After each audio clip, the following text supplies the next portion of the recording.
live. Um, Trying to wait till people come in, but if there are people in right now, welcome. If you're watching this on replay, welcome to the 3 year.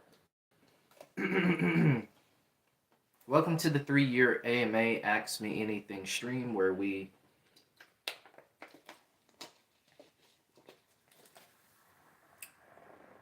just celebrate 3 years of being on YouTube. Um, it's kind of crazy to think about that I've literally been doing YouTube for 3 years. So today was the day, because my channel might actually technically have two birthdays. One today, because today was originally the first ever video I dropped today was 3 years ago. And then also in September 28th, because I made my channel about 8 years ago.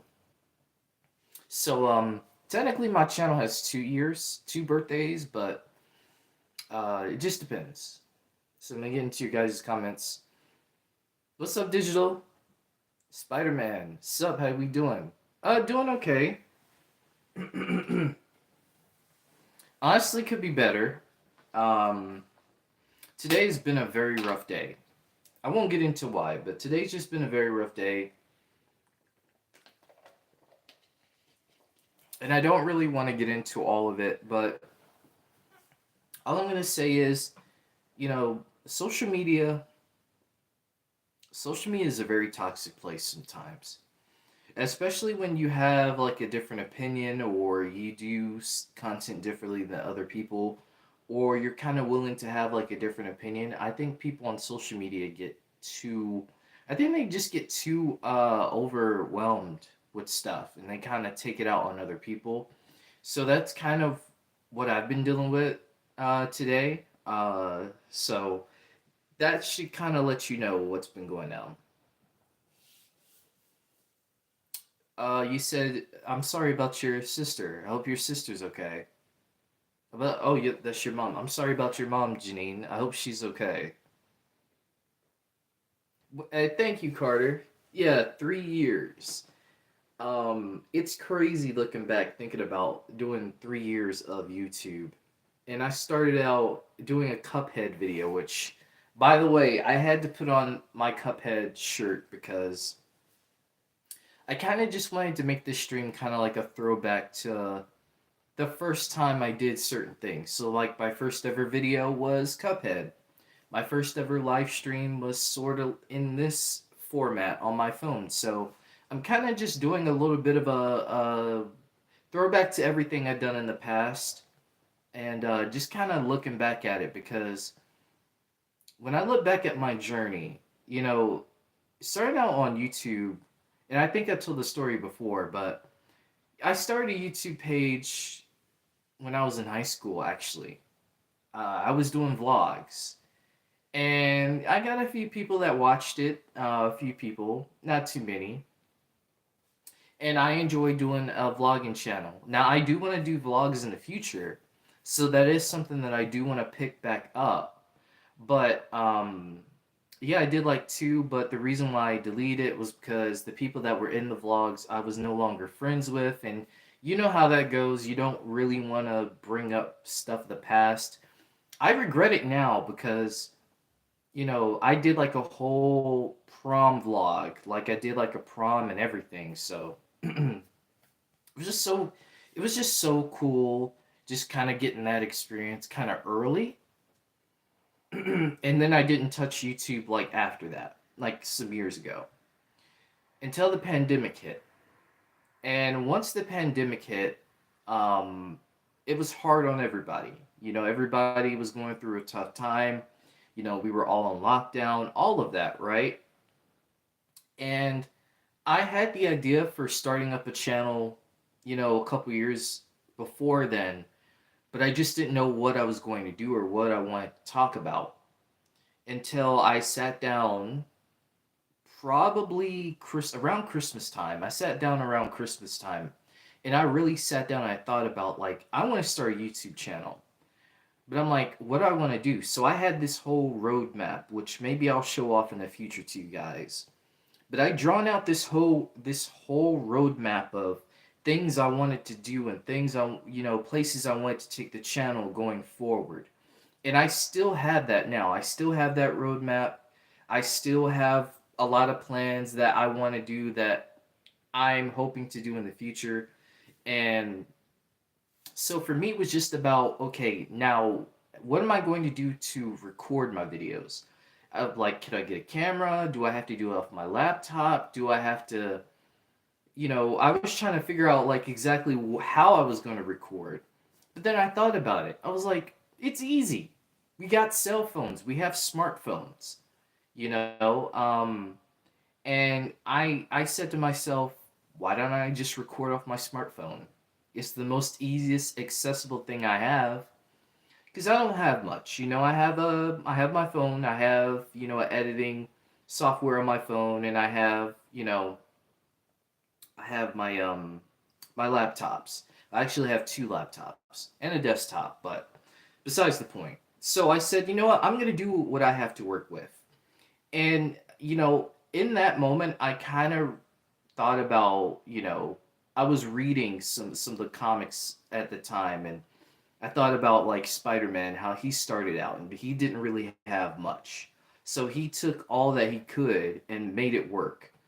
And so I said to myself, if I could take all that I have and just make it work and see what happens, I'll do it.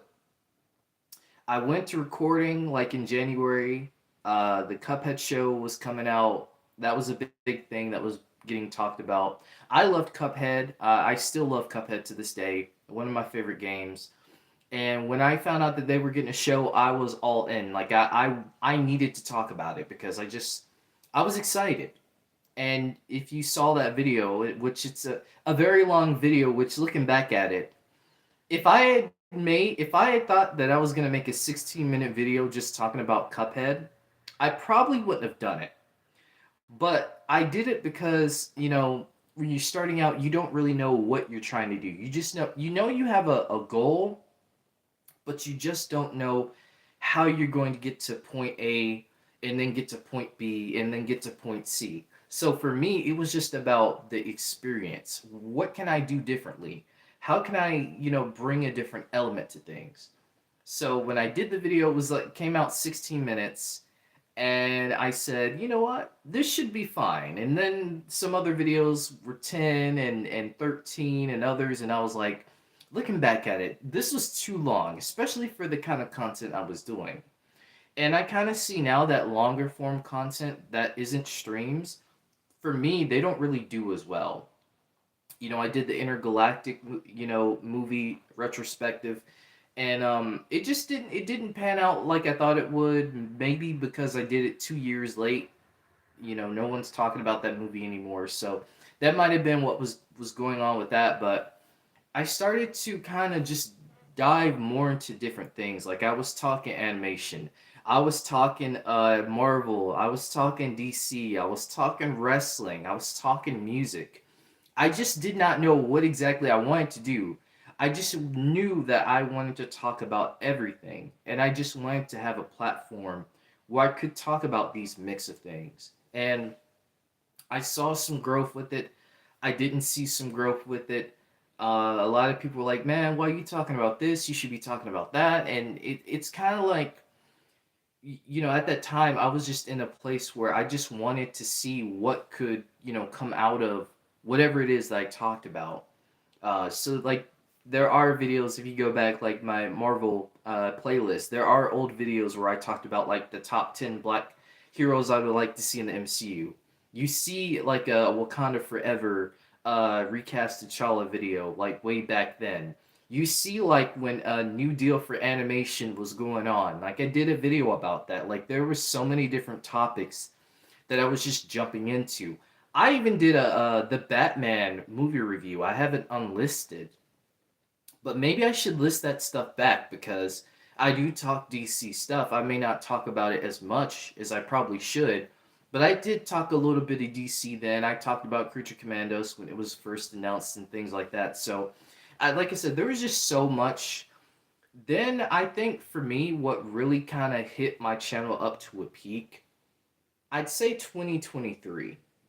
2022 was a good year. Don't get me wrong, like there was some videos like the Close Enough videos, the Cuphead show videos.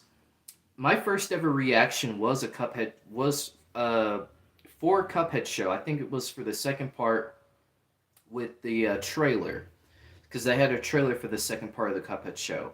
I think that was my first ever reaction on the channel. Then I did another one for the Cuphead show, but that one was for Calla Maria when she got introduced. That little clip. And back then, looking back at that, it was just kind of like, man, I definitely could have done things a lot better. But you know, again, you're growing, you're trying to find your rhythm, and that's what I was doing. I was trying to find my rhythm. I didn't show my face for maybe a good couple of months. So people really, unless you saw my profile picture, you really didn't know what I looked like unless I showed pictures of myself in my videos. Then you kind of saw.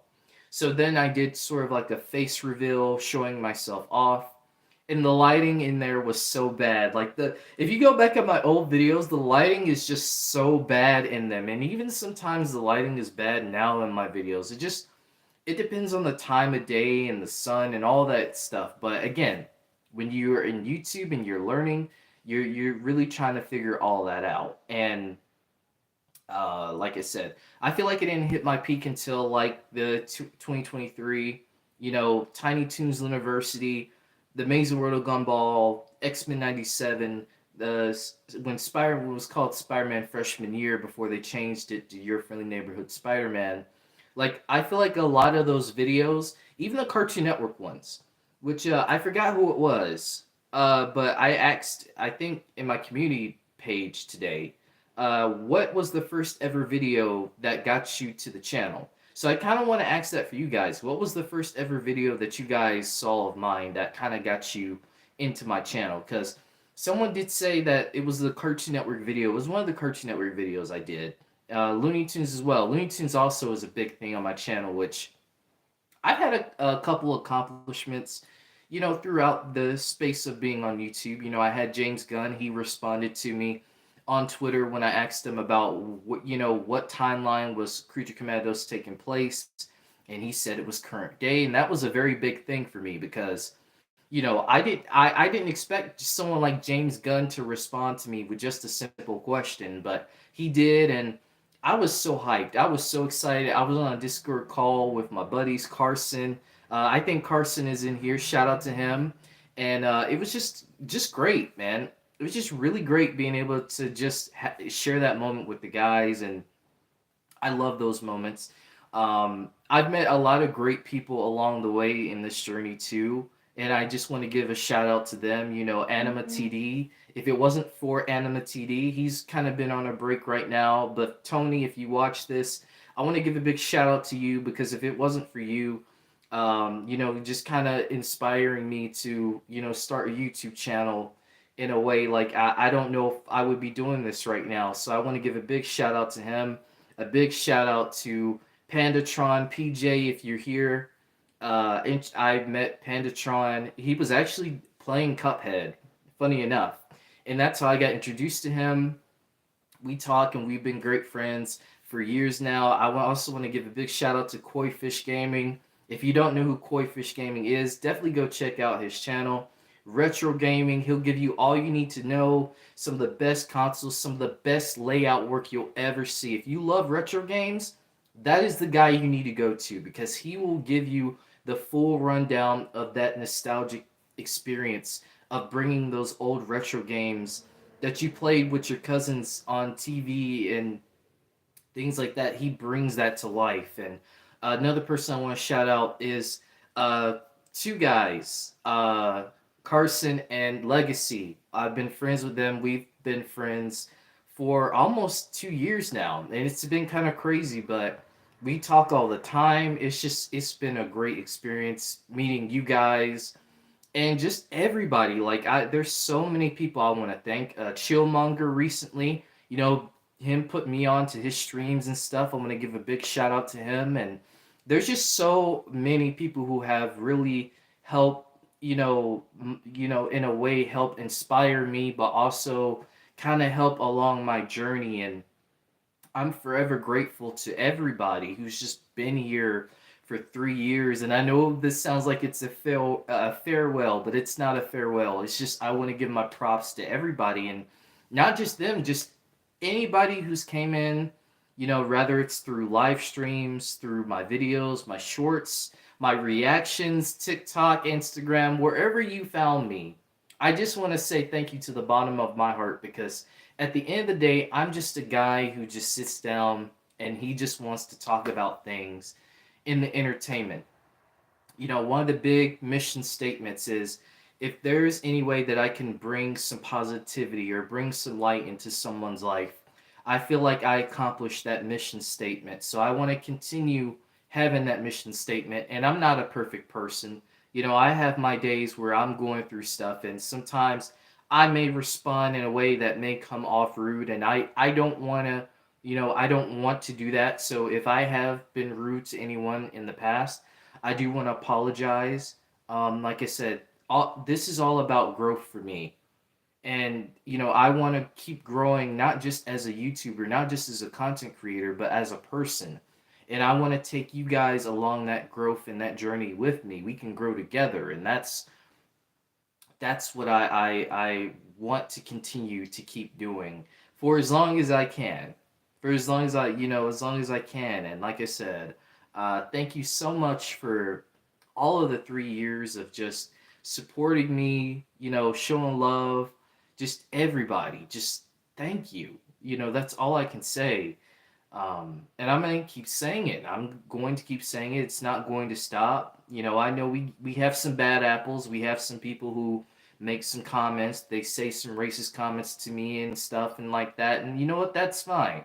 To those people too, I want to say thank you, because you're helping me grow. In a way, you might be trying to hurt me. Yeah, some of the things you say, they may hurt me, but I just want to let you know you helping me and helping our the dream team grow even more. So I just want to even give y'all a shout out for that. So um yeah, I'm gonna get into your comments. I know I've been talking a lot, but I really just wanted to go through all of that, because again, I don't ever want to feel like, me being on YouTube has been this thing that I've done on my own. It's never been that way. I've had people who have helped me, who have shouted me out, who have put me on, supported me, and I just want to give my props. I want to give my flowers to y'all, because again, I forgot, another friend of mine, Miss LaShonda. I want to give a props to her and her family for always being supportive of me and being there for me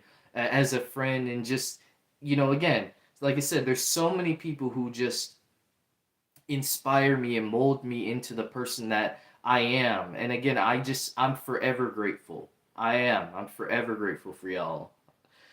So let me get into your comments. I hope you guys are doing good. I hope you guys are having a good day and staying safe. I know it's cold out there, and make sure you're stay protected and everything.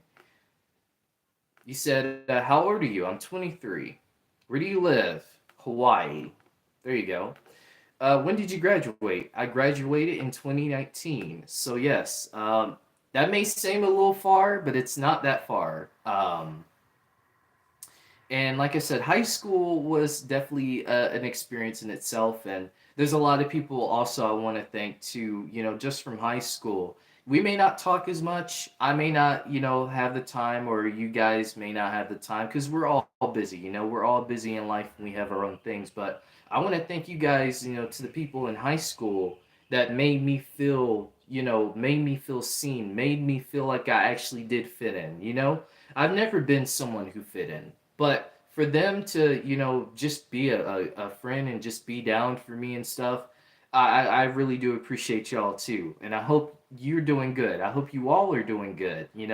Rather you have a family, you're getting married, you're moving to a new location. Like, I just wish you the best. I wish everybody the best. Wait.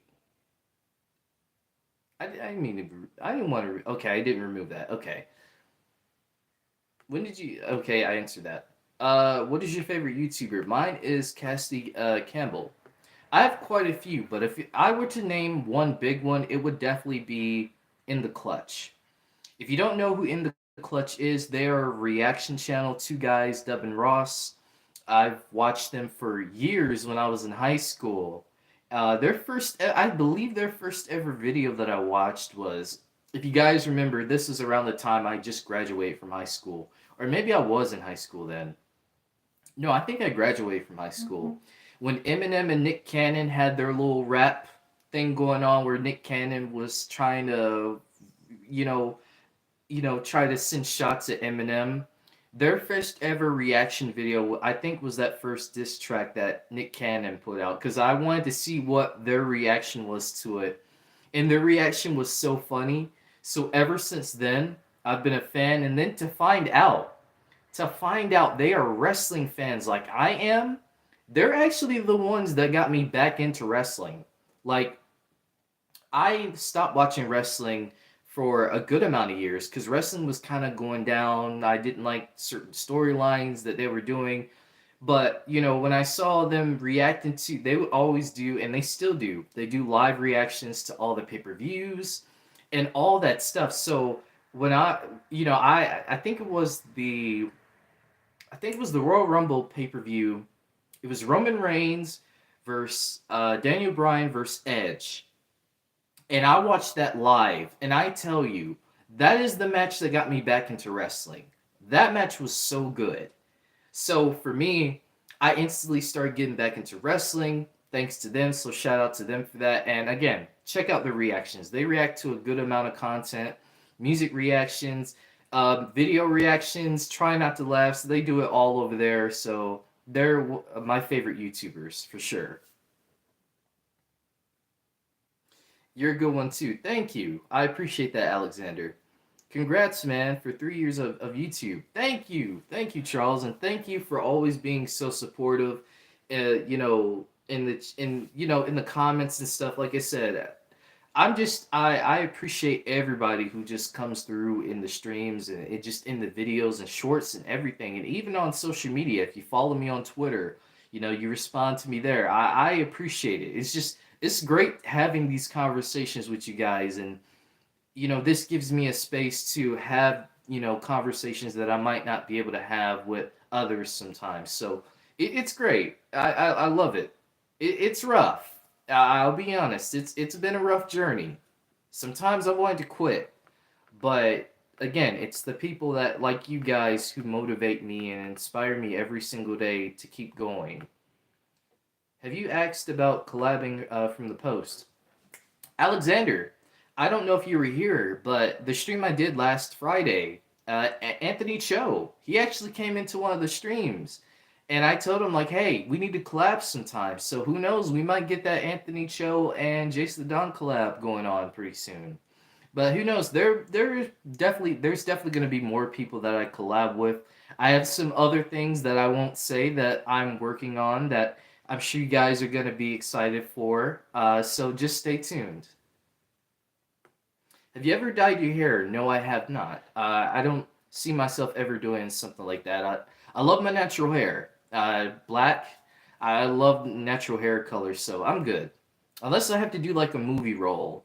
If I'm in a movie and I have to be another character and maybe he has to dye his hair blue or something like that, then maybe. But other than that, I don't see myself doing it. Have you slept in the rain? No, I have not. I've walked to school in the snow though, and I can tell you that's not a good thing. It's not a good thing. I was so cold. So I'm waiting. I can tell you that story. Quick story. So I'm waiting outside for the bus. The bus didn't arrive, so I said, you know what? I'm gonna have to walk to school. So I walked all the way to school in the snow. So yeah, I definitely won't be. I'm definitely glad that I didn't have to do that again. But if I have to ever walk in the snow, I'm gonna make sure I'm layered up, just crazily layered up, because that was ridiculous that day. You know Tyrone Magnus? Yes, I do. I'm not a fan of him. Congratulations on 3 years of YouTube. Thank you, Carson. I was just talking about you, man. We are just talking about you and trying to get through the comments, but thank you, man. Mr. Nostalgia is a good YouTuber. I'll have to check him out. I don't think I've heard of him before. Congrats, man. Thank you. Why are you called Jace the Don? Jace the Don. Okay, so I could tell the story about that. So Jace is a nickname that I gave myself because I looked at, I was looking at some names in, around the park. Just like everybody wants to have like a stage name. You can call me Josh, you can call me Jace, it doesn't matter. I go by either one. But Jace was kind of like a name that always like stuck to me. So that was the name I went with. Now the Don part, that comes from two places. The Don, because I watched a lot of mafia movies growing up, like your Goodfellas, your Casino, all that. So I said, you know what? I kind of like that. It kind of going back to my childhood a little bit. But then I thought about Don. So I looked up what does Don mean? And the meaning of Don is gentleman. Now, I guess like you could kind of say I'm sort of like a gentleman in a way, kind of like how I handle myself, but I guess Don for me, I want that to be a positive connotation because I know a lot of people look at it as a negative when it comes to, mafia, mob stuff. But Don could also be something that's very positive, someone who can be very uplifting. And I guess I see myself as someone like that. So that's where Jace the Don came together. I thought about spacing it out. I was like, spacing it out just doesn't seem cool enough. So I just put it all together, kind of like a old gamer tag. That old gamer tag. So I just did that and just went with it. So yeah. Have you seen Sonic 3? Yes, I have. Really good movie. I actually did a video on Sonic 4. If you haven't checked that out, Alexander. But yeah, I really enjoyed Sonic 3. Definitely the best movie of the Sonic franchise. And I love all the Sonic movies, even the first one. And people don't like the first one. I like its campiness. Cuz again, that was the start of, they didn't know how big this franchise would be. So to their credit, I kind of commend them on that because, you know, they changed the whole design. Like the internet won when everybody was memeing on the design and they changed it, everybody won. The movie it was better, right? It was ultimately better. Um, Ugly Sonic, man. Those were some times. Those were some times, but I'm glad that they were, willing enough to take feedback and just work with it. And that's why the Sonic franchise is where it's going now. We got for those of you who haven't seen it, we got some more Sonic characters coming, but I'm sure everybody has seen it at this point, so you know the characters that show up. So Sonic 4 is going to be interesting in that regard. What's up, Solomon? You said your friendly neighborhood Spider-Man is tomorrow. Yes, sir, and I'm excited. I know there's some stuff going on right now. I'm really not trying to get into all that. I've gone into it too much with people on social media, so I'd rather not. I'd rather not. Okay, the Batman in Creature Commandos is not Matt Reeves' Batman. He is buff, and it proves Reeves' Batman is Elseworlds. Yeah, yeah. He's definitely going to be a different Batman. Yo, you got talented. Yeah, there's a lot of other things that I do outside of just YouTube. I can sing. I've done choir in school. I did theater in school. Trying to do some voice acting. So if there's anybody out there who needs voice acting, hit your boy up. I actually did try out for something. I don't know if I told this story before, but if you guys know who, you guys should maybe Tunerific Tyreek. I shout out to him. Another great content creator that I watch. Talks a lot of animation, does really good breakdowns, and he's just a really funny guy. He has a show coming out called Hey, and I actually like auditioned for a part in the show. I didn't get the part, but it was just fun being able to just audition for it. And I actually did a video talking about his project too, so I might have to do an update on that because I haven't talked about that in a while. But he actually commented on the video and stuff, and he shared the video and all that. So shout out to Terrific Tyreek, man. That's another person that I was shocked that commented on the channel at that time. Eric Bauza, the voice of a lot of Looney Tunes characters, he actually commented on one of my Looney Tunes videos at one time, and I was shocked because I didn't think that Eric Bauza would check out a video of mine, but he did. So I don't think he follows my YouTube page, but I think he has commented. He does follow me on Twitter though, so shout out to him. Eric Bauza is a very talented guy, and I hope one day that I can work with him or do an interview. But I would love to do some voice work with him in a project or something. So yeah. The first vid of your channel I saw was alive. Well, I'm glad that my live streams brought you to my channel. I know that my live streams really do help bring out more. So it's kind of good that, there are people who have come in through my streams and stuff. So, yeah, thank you, Radiant Films. I hope you're doing good, by the way. I'm glad you like the channel. CFS, what's up, man? Congrats on 3 years. You worked long and hard. You deserve all the recognition. You have more for all you do, and more for all you do. Keep up the awesome content and work. Thank you, man. Thank you. I really appreciate that. I'm not going anywhere. Like I said, I have plenty more work to do and plenty more things that I want to share with you guys and more things on the roadmap. Like I said, if I could show you guys the roadmap, I would, but I have a whole plan of just things, not just, talking about entertainment, but like vlogging and other, niche ideas that I have that I definitely want to share with you guys soon. So just like I said, just stay tuned, enjoy the ride, and we're going to get to that destination for sure. Excellent. Thank you, man. You did the success because you are the success. Yeah, but I like I said, I couldn't do this without, like I said, you guys. I'm just honestly, I don't want to get religious, but I'll get there. But you know, all this is working through God, and I'm a believer of that. Like all of our talents and all that, I think it comes from a higher source. And I say that if it wasn't for, you know, the higher powers that be, I don't think I would be doing this right now. I don't think all the talented people of the world would be doing what they're doing without that just higher calling. And I believe all of this comes from a place that we don't know of, but we know exists in our hearts. So that's how I feel. So all of that is just given, like I said, to the people around me, to God, to just all the elements. Here I'm just the guy who's just observing what I see and just kind of giving my input and feedback and just kind of relaying the message to you guys because I feel like that's important.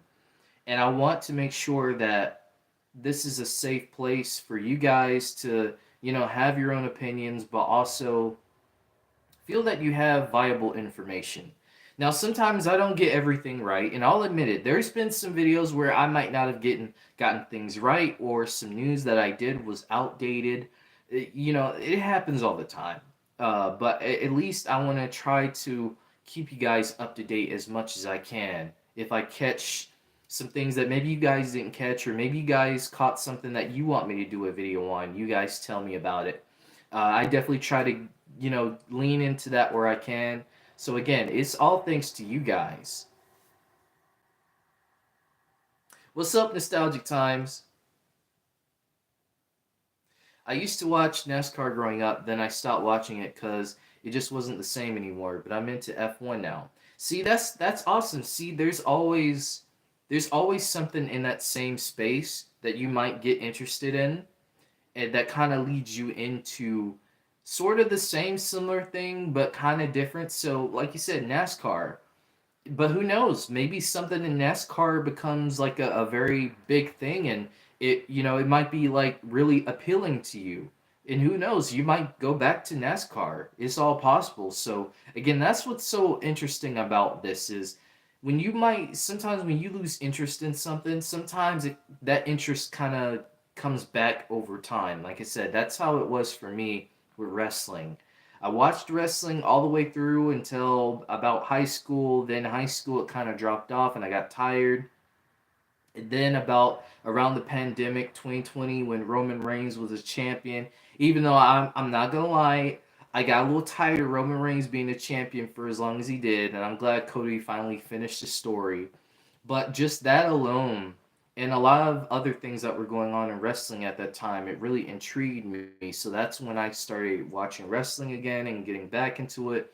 Because me and my dad, that's what we do. It's a father son bond thing. Me and him, we always try to watch wrestling together as much as we can. On Friday nights, and because he works on Monday nights and stuff, so I'm not able to do it. But at least on Friday nights, that's sort of like a bond for me and him. We talk about the latest wrestling stuff, who's going to WWE, who's going to be the winner in the Royal Rumble, which shout out to the Royal Rumble showing up, coming up this Saturday. So I will definitely be watching that as well. So it's just great to just have so many different things. And sometimes your worlds just collide. Like it all just fits into place. Like, for example, in Your Friendly Neighborhood Spider-Man, Jeff Trammell, he's a big wrestling fan. And he actually asked Big E to be on Your Friendly Neighborhood Spider-Man, the wrestler Big E, who's a part of the New Day. New Day sucks, by the way, because they're heels right now, but shout out to the New Day. And it was just really cool and awesome hearing that because knowing that Jeff Trammell is a big wrestling fan as well as a Spider-Man fan, it feels good because your worlds just collide and it's just one of those amazing things that it's like it all works into place. So yeah. Are you excited for Your Friendly Neighborhood Spider-Man? I am very excited. I'm very excited. I'm definitely going to try to stay up tonight. I will try to do a stream tomorrow. I definitely want to do a stream discussing the first two episodes with you guys, kind of getting your thoughts about the show. If you guys like it, what did you like, what you didn't like, what you think will happen next. So I definitely will do that tomorrow. I don't know if I'm going to do this on my phone or if I'm going to do it through my laptop. I'll have to see. It just depends on what you guys want. I'll try to work it out. Lacole's Place. Hey, what's up? Congratulations on 3 years of hard work. Your content is awesome. Thank you, Miss Lacole. Your content is awesome as well. I've been watching your content. If you don't know Miss Lacole, she does some great content if you're looking for something that maybe helps you sleep or kind of helps give you some mindfulness. I know, we're all going through stuff and sometimes you just want something that helps you kind of take your mind off things. So if you're looking for something like that, Miss Nicole, she's got you covered. So definitely check out her channel. Are you watching Captain America 4 when it comes out? Yes. I know there's a lot of discourse right now about Captain America 4. And there's a lot of people lying about Captain America 4 too. A lot of people saying that there's a high expensive budget.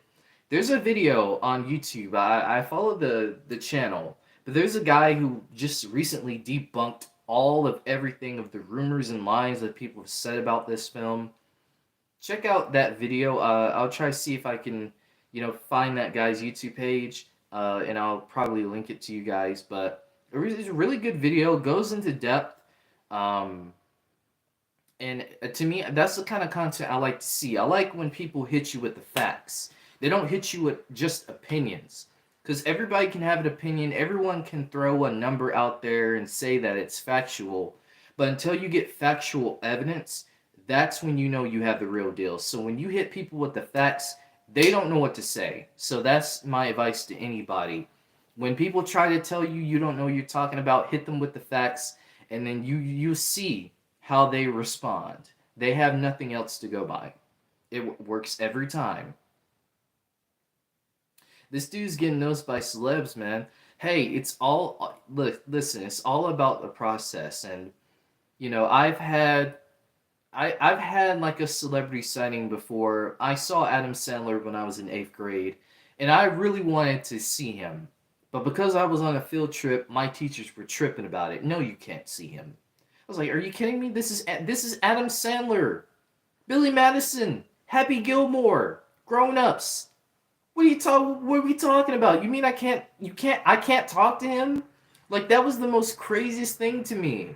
Like my eighth grade teachers were tripping. They were tripping. But yeah. Uh, let's see let's see what you guys are saying. He's gonna be in Looney Tunes too. Yeah, I would love to be in Looney Tunes. That's a franchise I love so much, and I would love to be in a Looney Tunes project as as a background character, a main character. It doesn't matter. Like I would just love to be in a Looney Tunes project. I would love to do a Looney Tune collab too, like maybe like a clothing collab or something. I do have like an idea for some merch, but I don't know when I'm gonna do merch, so that's something I'll have to think about. If Sonic 4 is not the last Sonic movie is a no-brainer. They'll make 5 with Silver, 6 with Chaotix, and Chaos. Yeah, for sure. I definitely see that happening because, to me, the Sonic movie universe has become more and more, uh, has increased more and more. A lot more people are talking about it. There are people right now who are asking a question: who should voice Amy? Which, by the way, that is a stream idea. I do want to do who should voice Amy. I want to do a live stream for that. So maybe that's something I'll do sometime next week, and we can kind of talk about who should voice Amy in Sonic 4, because I think that would be a really great discussion to have. But yeah, I definitely see Silver. I definitely see Chaotix and KOs. And we're definitely going to get some Sonic spin-offs as well. It's just, I feel like that's a no-brainer. So it's just only a matter of time. It sounds like you've got a whole MCU lineup planned. Excited to see your plans. Yeah, you know what? That's funny you said that because it's kind of like that, I don't really have like a specific timing or release date, for it. I just kind of go off of like, okay, am I feeling this idea? Do I like this idea? There's been some ideas I've had to scrap. There's been a lot of video ideas that I wanted to do that I just didn't do. I just scrapped them because I was like, maybe it's too late to report on that. Maybe it's too late to have a discussion about that. So there's been a lot of videos where I've had in a notebook just written down of ideas. And sometimes I'll do them, sometimes I won't. Sometimes I'll save them for days that I don't have anything to talk about. So like I said, it's all about, for me, it's all about just having a plan and just kind of sticking to that plan. I said sometimes you stick to it, sometimes you don't. Also, it just depends on other circumstances as well. It's awesome to hang in here and chat with you. Yeah, yeah. I don't really call you guys fans. I don't really like the term fans. I just think you guys are the dream team. Like we're the dream team. I don't really like calling people fans because I never want to feel like I never want to feel like I'm this superior guy. Like to me, and I'm not saying all people, but sometimes when I feel like people say the word fans, I feel like people kind of have this superiority complex, and I don't want to have that. So I like calling you guys by your name or calling you guys just the dream team as a collective because I like the name. We are the dream team. We're dreamers. We're sometimes we're overachievers and it happens. So yeah. There's this YouTuber named The Media Guy. He watches a few YouTubers I watch. Really? Interesting. Is that someone I should collab with? Maybe check him out. I like hockey. You like to watch hockey. That's cool. I haven't watched hockey in a while. I actually used to watch hockey when I was like real small. Do a birthday stream. Well, my birthday is gonna be in September.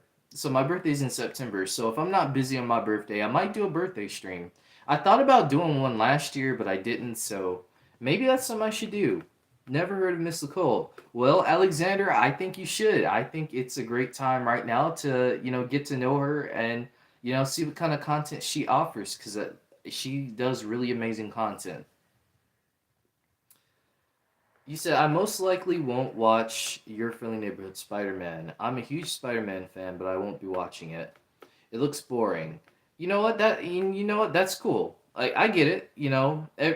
Everybody's gonna have a different opinion about the show, if they like it, if they don't like it, if they care for it, they don't care for it, and that's fine. Like, what brings us together, I think, is just being Spider-Man fans, right? Like, everybody's gonna have their Spider-Man that they love.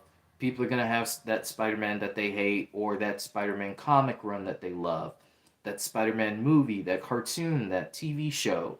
Whatever it is, we're all gonna have it. And we're all gonna have one that we just didn't care for. So it's fine. Like I said, we're all gonna have different opinions. So I respect it.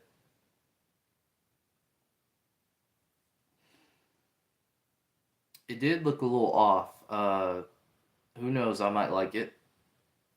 Yeah, like I said, you want to give it a chance. You can give it a chance, or not. It's your choice. Disney's not forcing you to watch it. Marvel's not forcing you to watch it. If you're not interested, just not interested. That's just the way things go.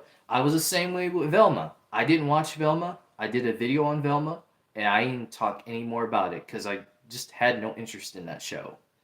Like, that's not what I see as a Scooby Doo. If you were going to do an adult version of Scooby Doo, in my honest opinion, you could have went by the guidelines of what they did with Scooby Doo Mystery Incorporated. You can do a mature story. You can do dark themes and dark storytelling if you want to, because Mystery Incorporated had a little bit of that, a little bit of all of those. So they could have went by that. They didn't. They kind of went off of, let's do Velma. Let's do this character because everyone memes about her, and let's put her around a stoner Scooby, a stoner Shaggy, because everybody has that theory that Shaggy smokes weed and he's a vegan and all that stuff.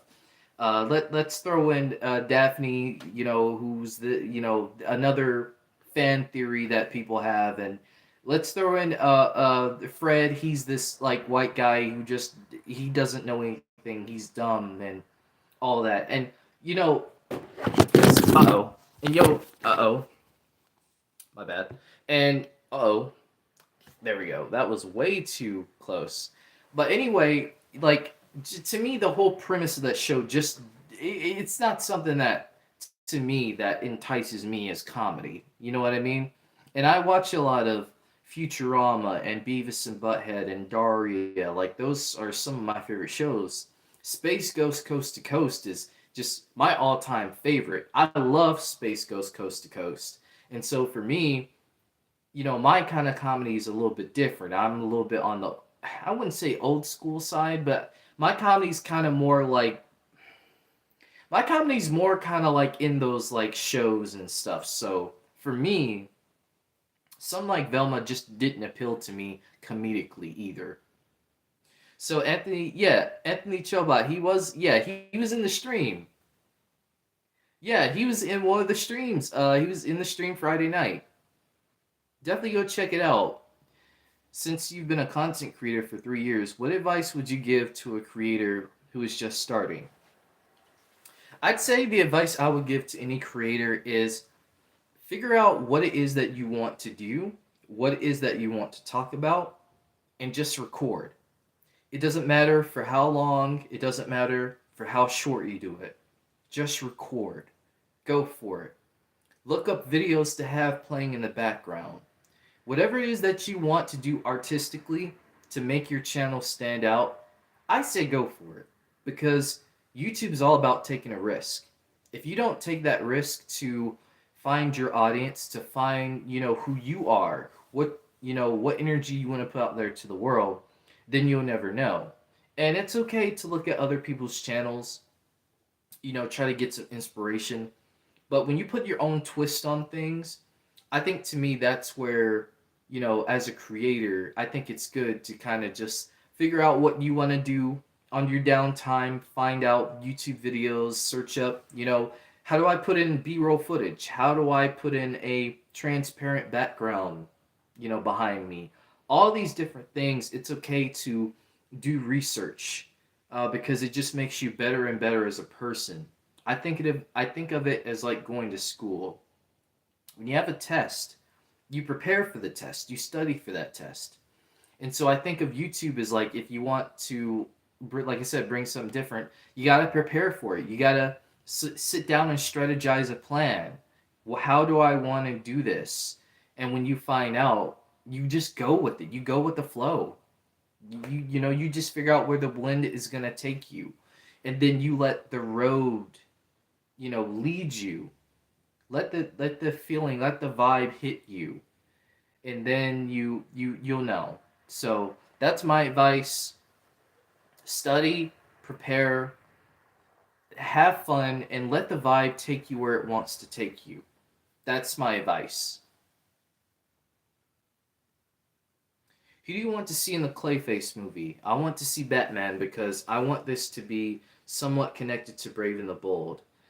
I would love to see one of the Robins in the movie. I don't know if they're going to, but I think Clayface would be kind of a cool way to kind of pitch the Teen Titans movie because there's been a rumor of a Teen Titans movie on the way. So I think that would be a great way to kind of backdoor pilot a Teen Titans movie. So one of the Robins for sure. But Batman, I would definitely that would definitely get a pop out of me if he showed up in the movie. Didn't watch Velma either. What is a stoner dude? Stoner dude is someone who smokes weed. That's what a stoner dude is. He smokes weed, and people have that theory that Shaggy smokes weed and all that stuff. So that's kind of where that goes from. Yeah, camera fell over. It happens sometimes. Alf is funny. Yeah, I've seen Alf as well.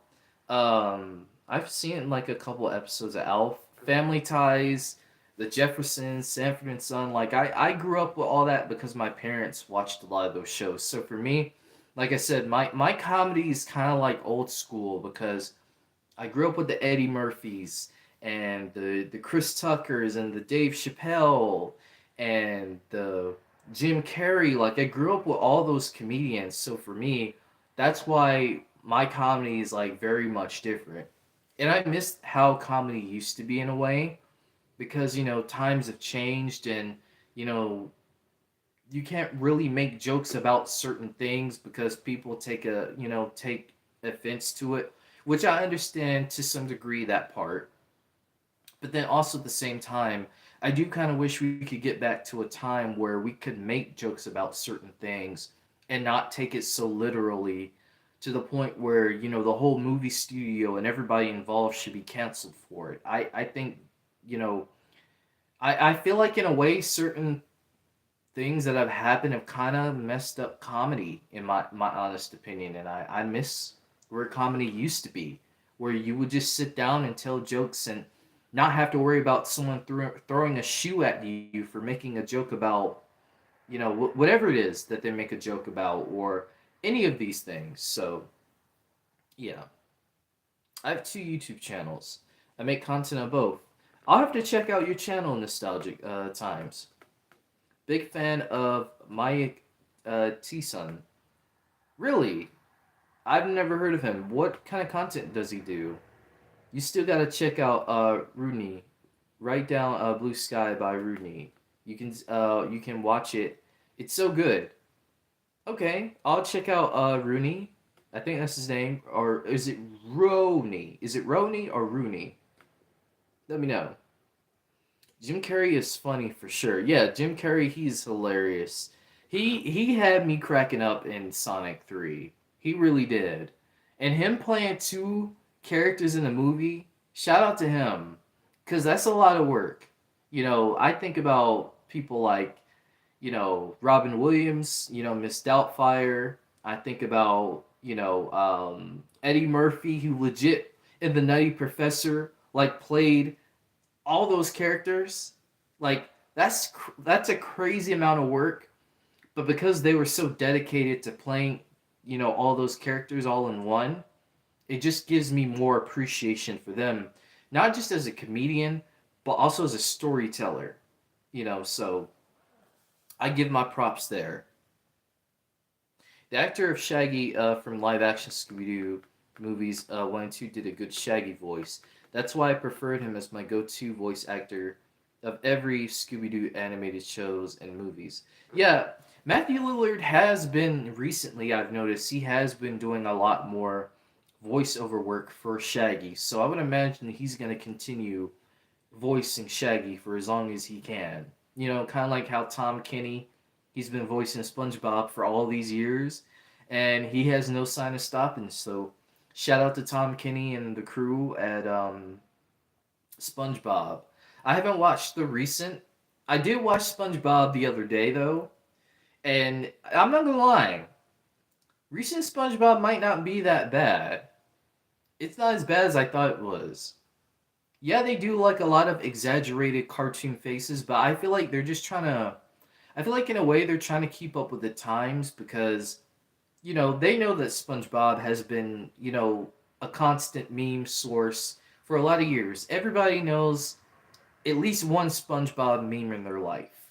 So I think they kind of leaned into that meme element and they started doing a bunch of these crazy wild faces. So for me, I see why they went that direction for sure. I may not like it, all the time, but I see why they did it.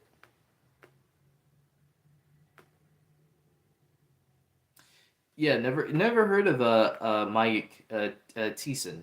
I think I'm saying it right. Robin Williams was funny too. Yeah, he was. My favorite Robin Williams movie is Dead Poet Society. I love Dead Poet Society.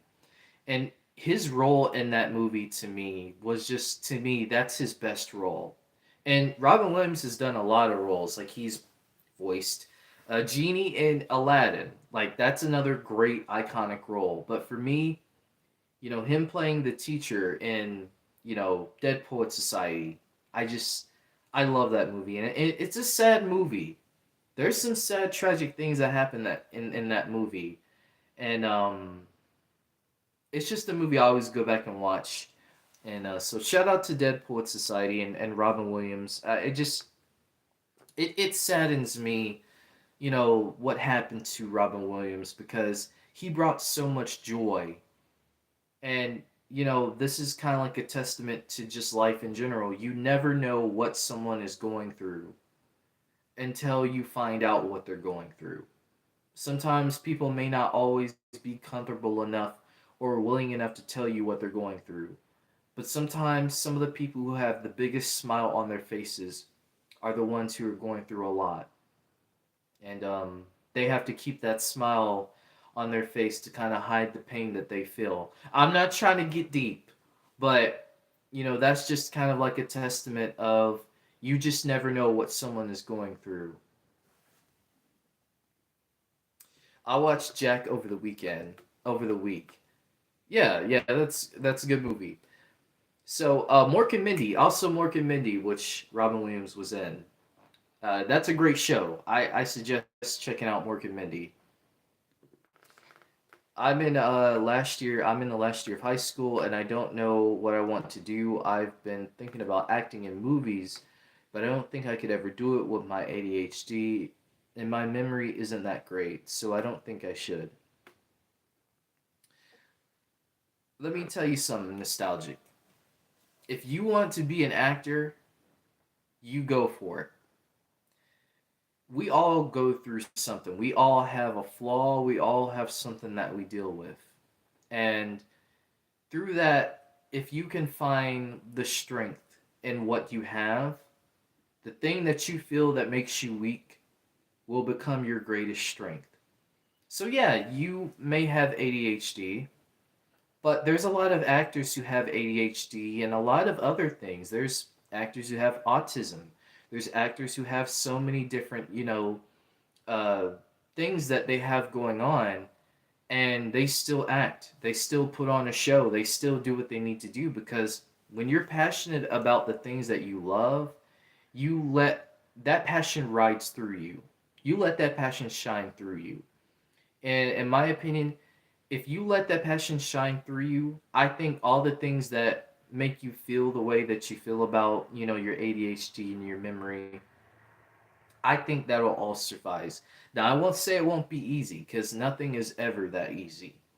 But I will say, when you work hard on it and you just start to feel comfortable around being who you are, being in your element, all that will go away.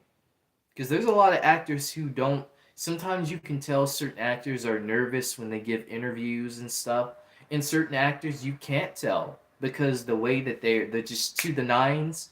When they ask a question, they answer it off rip, and sometimes you just can't tell. But you don't realize what you might not think is that that actor or actress, she might be scared to death just doing an interview, just scared to death because she's afraid she's going to say the wrong thing or he's going to say the wrong thing or anything. But when you're able to just kind of let that, like I said, let use that to your advantage, I think that you ultimately learn like, okay, I can do this regardless of what I'm going through, regardless of what I may be dealing with, I can still power through this. So I think you, if that's how you feel, if you are passionate enough in being an actor, I say you should go for it. Go for your dreams. Go to the stars because you never know. You just never know. And I'm sure all of us right now have something that we have that we deal with. I have anxiety, and my anxiety was really bad. And I'll give you another thing too. And this is personal, but I want to say this because maybe this can help someone else. I used to have really bad anger. I went through a lot of bullying. I went through a lot of situations in my life, and I had a lot of anger. And even now, sometimes I still get a little emotional and angry about things, but it's not as bad as I used to be. And for me, I had to kind of over time, like, grow and kind of understand why I feel the way I feel. Because if you don't really get to the source of why you feel the way you feel, it's just going to keep lingering inside of you. So, all that anger and frustration I had from people bullying me in school and stuff, I let that fester in me for so long that I got to a point where I was just tired. I just didn't care anymore. And, you know, I don't want anyone to get to that point. So if there's anyone right now or anyone that you may know who's going through that, try to be there for them, support them where you can. Because again, you just never know what someone's going through, and sometimes all people need is just someone to just listen. They may not want you to say anything back. They may not want you to do anything. Sometimes all they want is just someone to just listen to them. So that I'd say that's, good advice to anyone who may be going through something. And don't be afraid to ask for help. Don't be afraid to ask for help. Too many people think that they can solve their issues by themselves. Sometimes you can't. Sometimes you just need someone who someone you can trust, someone you feel comfortable around, and sometimes you just need to talk to them. So again, don't ever be afraid to ask for help, um, because you never know. Somebody else may be going through a similar thing, and then you could help each other. And when you help someone else and they help you, and then that person helps someone else, and it just creates this whole bubble of people helping each other. It's the gift that just keeps on giving. So yeah. What's your favorite scene in Sonic 3? Mine is when Shadow wakes up in the opening and he takes down all the gun soldiers. I think my favorite moment, and this is sort of like a small moment, but I really like this moment. My moment is probably when they're in England, like before they're gonna go into the gun facility, and then you have like the conversation, like Tails, he's on the computer, Knuckles, he's on top of the building, and he's like trying to scope out, like, okay, I'm the muscle here, and Sonic's kind of like, okay, we're gonna figure out a game plan.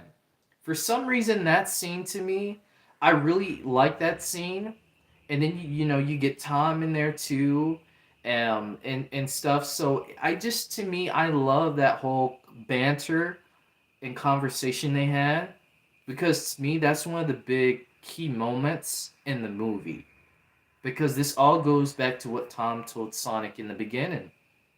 Don't ever change who you are. And during that moment, he was trying to contemplate who do I want to be? Because if we want to be real, Sonic, he really could have ended Shadow.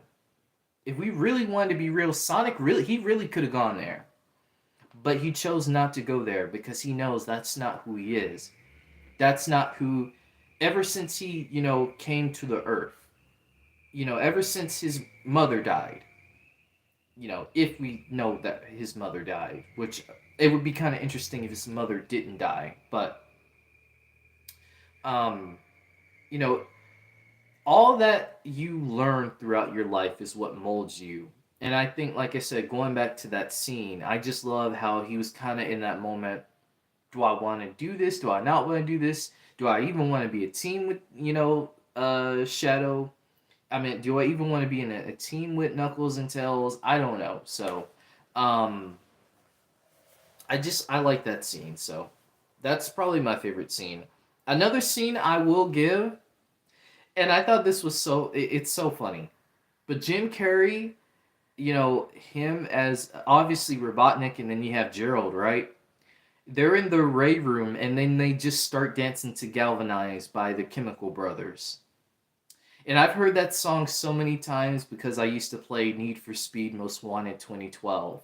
And that's one of the songs I constantly heard playing that game. So that kind of hit like a nerve of nostalgia in me just because I haven't heard that song in so long. But just seeing them dancing to it is just one of those funny moments that you look back at, and I see people online, they have that scene and they're putting like all different kinds of music, and like all the videos I've seen, legit all the music that people are using, it matches, like it straight up matches to them dancing. So it's great on another field of it, that you see people like taking the clip and putting their own little spin on it. So yeah, a lot of great moments in Sonic 3. But yeah, that opening scene was also really cool with Shadow. Shout out to Keanu Reeves. He did a really good job. Great voice casting, and that was one of the fan castings that people had for Shadow. I know people want to Hayden Christensen, and it would have been interesting in a what if universe. What would have Hayden Christensen's version of Shadow? What would he sound like? So that is kind of interesting on that front. And who knows if Sonic 4 is doing, because I heard rumors of them doing like a time element, time travel in Sonic 4.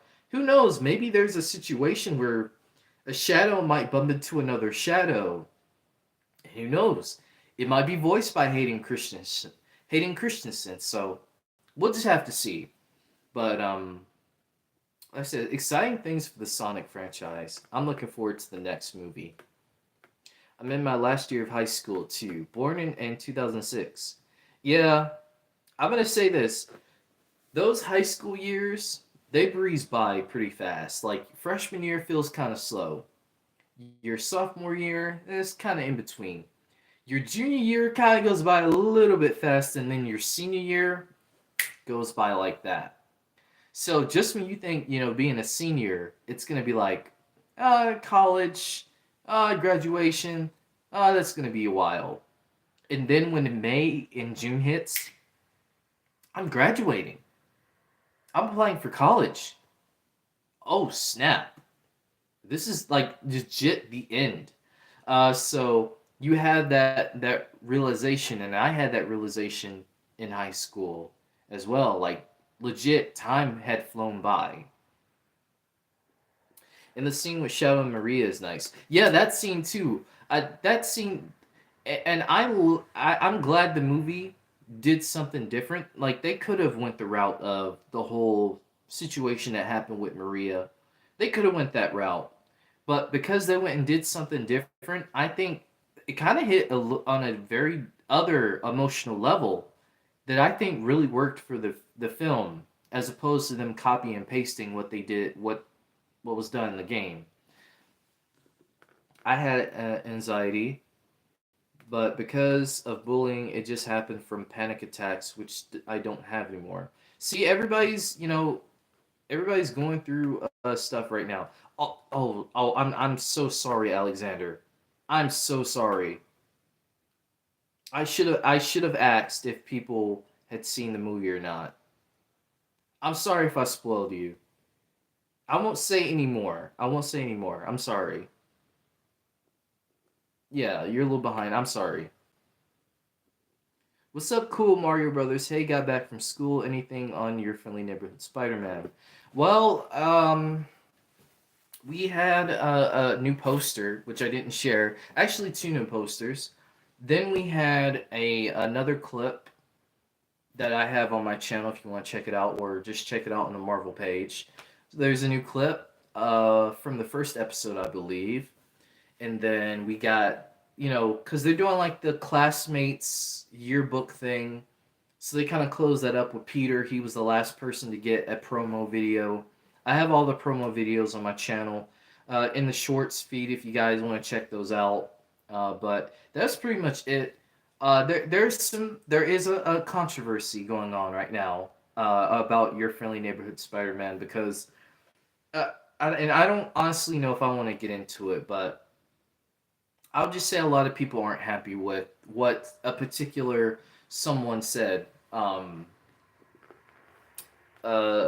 he some a comment that he said that wasn't really welcoming for a lot of people. So that's kind of what's going on right now.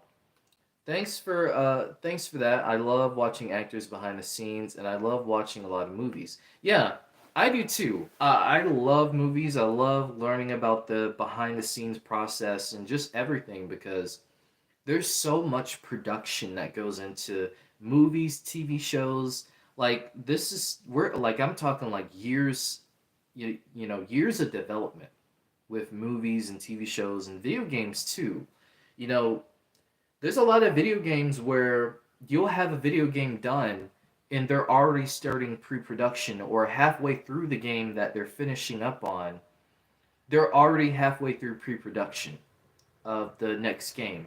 So it's really interesting to just learn about the process of just, all of the, entertainment and concepts and stuff. So really hope, and I asked Jeff Tramiel this on Twitter, I hope we really do get an art book for Your Friendly Neighborhood Spider-Man because I would definitely buy it. I'm definitely going to buy the X-Men 97 one that's coming out. Which I'm sorry, my X-Men 97 fam. I know I've been abusing y'all. I've been leaving y'all out. I'm sorry. But I'm going to definitely do some videos talking about X-Men 97 soon. Because I definitely do need to catch up on that. So I definitely will be doing videos talking about that again. So yeah. Yeah, movies are great. Movies, video games, all of that. There are three scenes I thought were super funny. When Dr. Robotnik freaks out about a new suit in the spacecraft, the way oh, that's right. That's right. I can't talk. I can't talk. Alexander's here. I'm sorry. I'm sorry. Ugh. Marvel fan, what's up, man? It's been a while. How you been? How you been? I'm trying to get into these comments. Uh, hey, I cannot make it for now. I might be able to hop in on your live for about 25 minutes. That's all good, man. I'm glad you dropped by. It wouldn't be 3 years of YouTube, me doing YouTube without you being here, because you've been another great supporter of the channel since the very beginning of the Marvel run I've had. Whether it's X-Men 97 or Your Friendly Neighborhood Spider-Man, and you're just very knowledgeable about Marvel comics and all that. So I really do appreciate you always coming by in the streams and in the videos. And I missed you, man. I really have. I missed you. People have been asking about you in the streams and stuff, and I hope you're doing good. I hope all is well in your life, and I hope to see you again. But if you're here for 25 minutes, that's all good, man. I'm happy that you're here. The other one was I keep forgetting. I can't say no spoilers. I can't say no spoilers. But yeah, those moments that you guys are talking about, yeah, those were definitely some funny moments. And yeah, Tom is definitely a great character in the Sonic movies. I still need to watch X-Men 97. Don't spoil anything. Gotcha. I won't say nothing. But all I'm gonna say is I think you'll enjoy it. I think you'll enjoy X-Men 97. That's all I'll say. But yeah.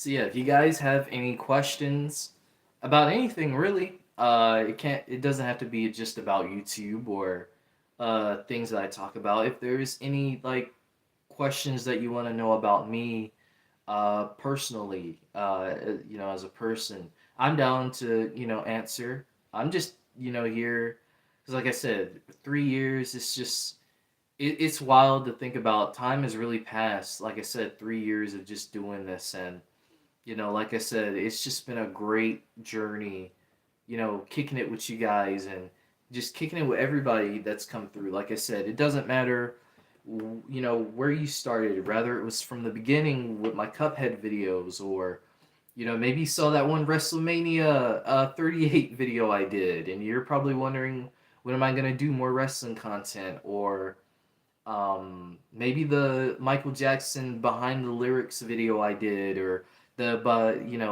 Michael Jackson Thriller 40 review I did that actually did surprisingly well at that time. Rather it's the Marvel stuff, your Friendly Neighborhood Spider-Man, maybe a recast T'Challa video or stream that I did, whatever it was that made you, just instantly become someone who was like, you know what, I like this guy. I want to check him out. Uh, Thank you. Like I said, thank you. Um, we're a family over here. And no, I'm not Dom Toretto, but we're a family over here, and I want to keep it that way. I feel bad for Squidward in some episodes of SpongeBob because SpongeBob and Patrick always ruining his day. Yeah, to some degree, I do feel like Squidward, he does, in some degree, he does deal with a lot. But then also at the same time, I do feel like Squidward was also crossing the line too a lot, especially with the April Fool's thing. Now that April Fool's episode, he was way out of line, way out of line. He did not have to do that to SpongeBob because April Fool's was a harmless thing, but Squidward took it to this like extreme level. It's like it's not that serious. So Squidward does have his moments where it's like, man, you really are a jerk. But then I will say, Squidward does have some moments where he's like, you know what? That was actually kind of dope of you to do that. The pizza delivery episode. You guys know the pizza delivery episode. They went all the way to this guy's house, and the guy is ranting at SpongeBob because he didn't get a drink, which no drink was said in the order. But because they forgot his drink, that nothing was ever said about a drink, he said, I ain't buying a pizza. And that made SpongeBob very emotional. And Squidward looked at that and he said, you know what? Let me deal with this. And he dealt with it. He said, the guy said, I don't want the pizza. Squidward said, this is on the house. Bam! Like Squidward has moments like that where it's like, you know what? That was actually kind of dope of you to do that. But I ain't gonna lie, Squidward has had moments where it's like, oh, you are a jerk, man. You got problems. Which obviously Squidward has problems because we've seen episodes where certain things from his childhood or things like that have molded him into the person that he is. But I see a lot of people saying that Squidward is the most relatable character, and I don't agree with that. I think for me, the most relatable character on SpongeBob is either Sandy or SpongeBob himself. And I know that's crazy to say because SpongeBob is like this happy-go-lucky guy, but I feel like if it wasn't for a lot of the things that we deal with, as far as like things that we go through, I think it would be like a SpongeBob type of thing where, every day you wake up, you're ready to go to work, you're ready to hang out with your friends, you're ready to, go on an adventure or whatever it is. Like, I feel like if a lot of the world's circumstances that we didn't have to deal with day by day that affect people's lives, I feel like we would be more relatable to SpongeBob, but because of the circumstances, I feel like a lot of people do feel like they relate to Squidward because of those circumstances. But I think anybody can be SpongeBob, if they, Just kind of focus on the things that, like I said, that make your day go by. Like I said, sometimes all it takes for me is just to think about the Royal Rumble. The Royal Rumble is this week. I'm hyped for that. Your Friendly Neighborhood Spider-Man is dropping in like hours. I'm hyped about that. So because I have those things, I'm double hyped for the week. So I may have a completely rough day, which today has been a very rough day for me. I may have a rough day like today, but then tomorrow I'm hyped and happy because I just saw the first two episodes of Your Friendly Neighborhood Spider-Man, or I'm hyped on Saturday night because I just saw the Royal Rumble and CM Punk maybe won the Royal Rumble. Maybe it's Drew McIntyre. Maybe it's John Cena. You know, sometimes it's just the little things that get you hyped and excited. So that's what I look at. So in a way, I kind of do. I relate to SpongeBob. I relate to a little bit to Patrick. Even though Patrick may be a dum dum, that's what he is. He's a dum dum, but he's for the most part he's had some moments where he's not been a good friend to SpongeBob. But I will say Patrick has been there in moments for SpongeBob when it calls for it. But he's also been there for SpongeBob in ways that I feel like don't really get talked about much that I admire. But then again, Patrick has had his jerkish moments, you know, being a friend too. So I won't sit there and count that out too. But the thing about those characters is they're all going through human experiences. You know, none of the characters are these flawed. None of these characters are these flawless individuals. SpongeBob has flaws. Sandy has flaws. Mr. Krabs has flaws. Squidward has flaws. But when you're able to just appreciate the characters and what they offer, I think you get a better understanding as to why SpongeBob has been the longest one of the longest running animated shows of all time. A lot of people, you know, hate on The Simpsons. People say that The Simpsons died after season 10. You know, and to that, you know, to be could be fair. But I've seen The Simpsons, you know, not every season, but I'd say some of the current seasons, I think there's some really interesting stuff in the current seasons of The Simpsons don't really get talked about much. So when I hear the argument from people that say like, "Oh, modern day Simpsons are terrible," it's like, did you watch one of the episodes? Because it's like it's normally from people who haven't watched The Simpsons past season 12 that say that. Maybe some people have, and maybe they still think it's not good. But you know, again, we're all gonna have different opinions. But for me, I actually do have some appreciation for some of the modern Simpsons stuff. Um, but yeah, all just a matter of opinion. But yeah, like I said, Squidward does have moments where you feel bad for him. You have moments where you don't feel bad for him. Um, all a part of the characters.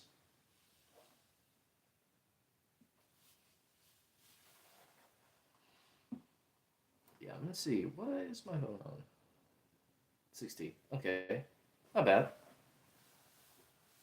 But yeah. Any other questions?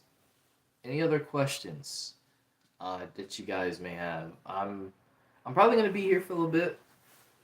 I might stop at an hour 45. It just depends. But it's been a great stream overall, and I appreciate everybody coming into the stream and stuff.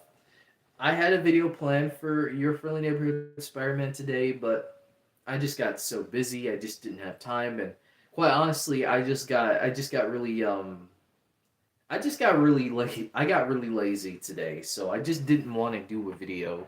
I know I said I was going to do one. I just didn't. But I definitely will do one this week because there is some additional news out there that I think you guys would be quite excited about, and some things that you might not have heard about. So,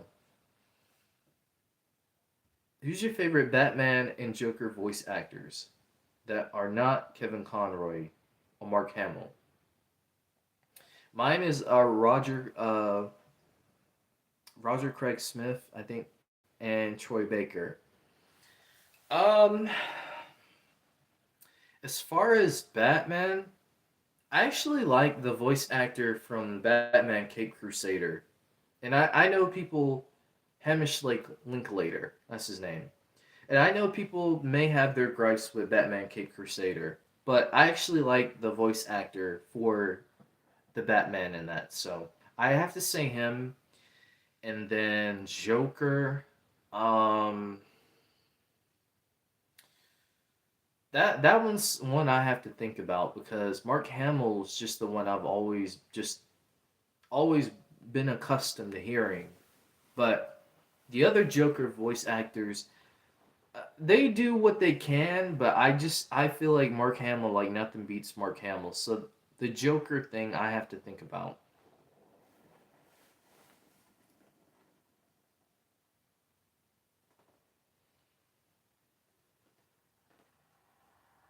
The Hamish Linklater for Batman and Cape Crusader, definitely it.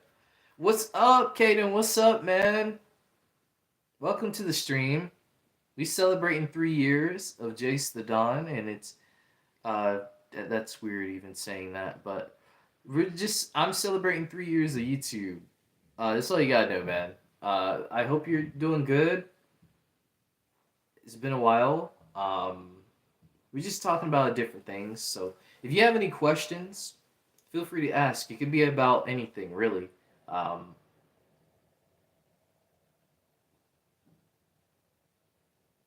I wish there was a way to link. I don't know if there is, but I wish there was a way to link like YouTube and Twitch through mobile. Because I would love to maybe do like a Twitch stream at some point. Which that's another thing, like I said, that's something on the roadmap I am going to try to do. I won't say too much, but I do want to play some games at some point. So that's definitely something on the roadmap that I have. So stay tuned.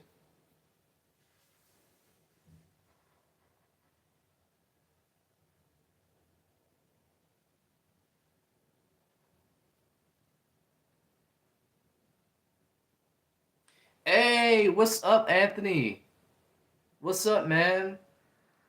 I saw you commented on the I think it was the short. Either it was the short or it was the clip from Your Friendly Neighborhood Spider-Man that you commented on. I seen it today.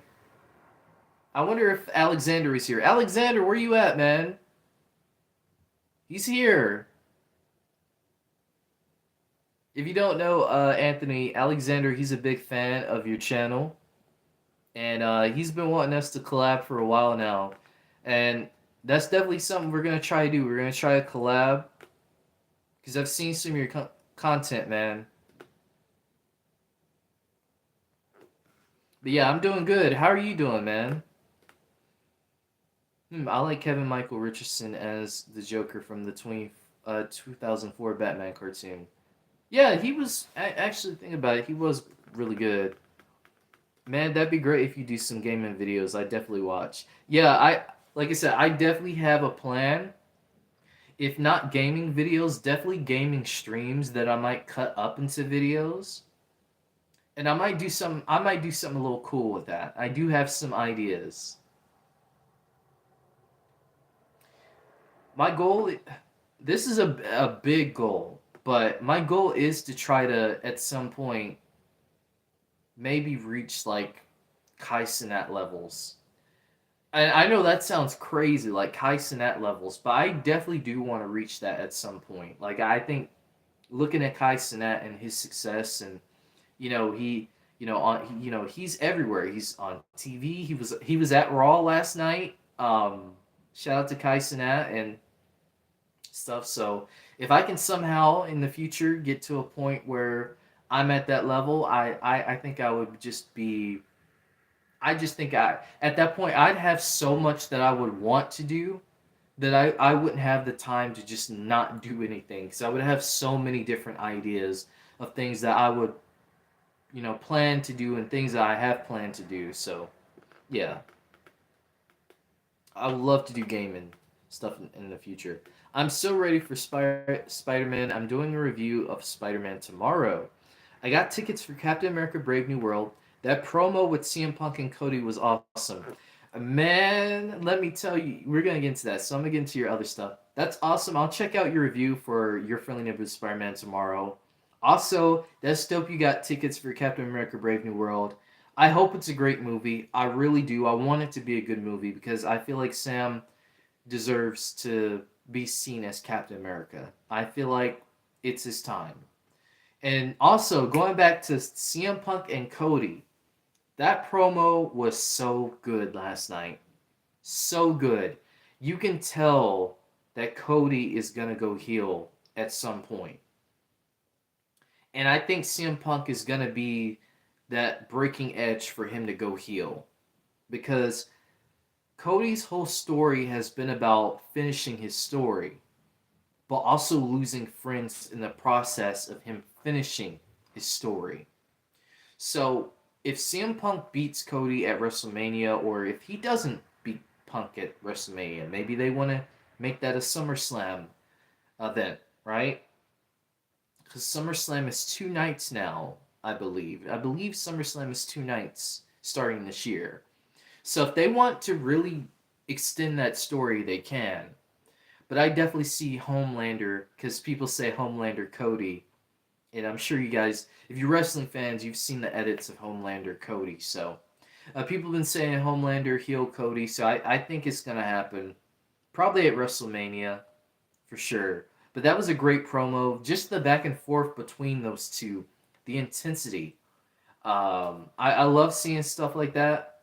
And I really hope that it is Cody and CM Punk at WrestleMania because I think that would be great. That's a money match right there. Gaming videos could be a good change in your channel. I recorded a gaming video a while back, but it was just not it wasn't good. It wasn't good. So I'm gonna have to wait to get like a proper like gaming setup to finally do gaming videos. But I did have a gaming video that I did do at one time, and I was like, I don't have the right tools and stuff yet, so I'm gonna wait on that. Yep, 20 years of YouTube, lol. That would be crazy. 20 years of YouTube. Imagine that 20 years from now. I'm probably not living, where I'm living right now. Probably have my own house with a fireplace in the background, maybe a TV right behind me. Just visualizing. You got to visualize. You got to manifest. So I'm manifesting all that. Um, and who knows what may happen in 20 years. So if I can keep doing this for 20 years as well as doing a whole bunch of other things outside of YouTube that I want to do, I'd say that's a win in my book.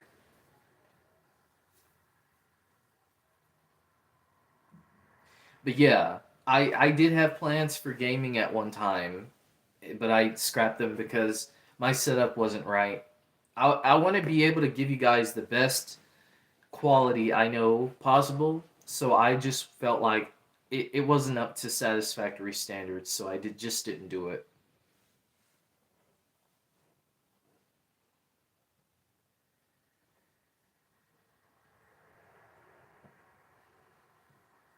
But yeah, that would be cool though. Imagine me appearing at a WWE show like Kai Cenat, and he gets an intro. Everybody's just big pop everywhere. Like that would be a dream made for me.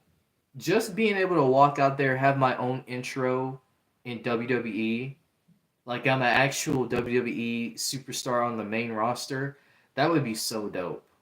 That would be really dope. So I'm manifesting that too. I'm manifesting that too.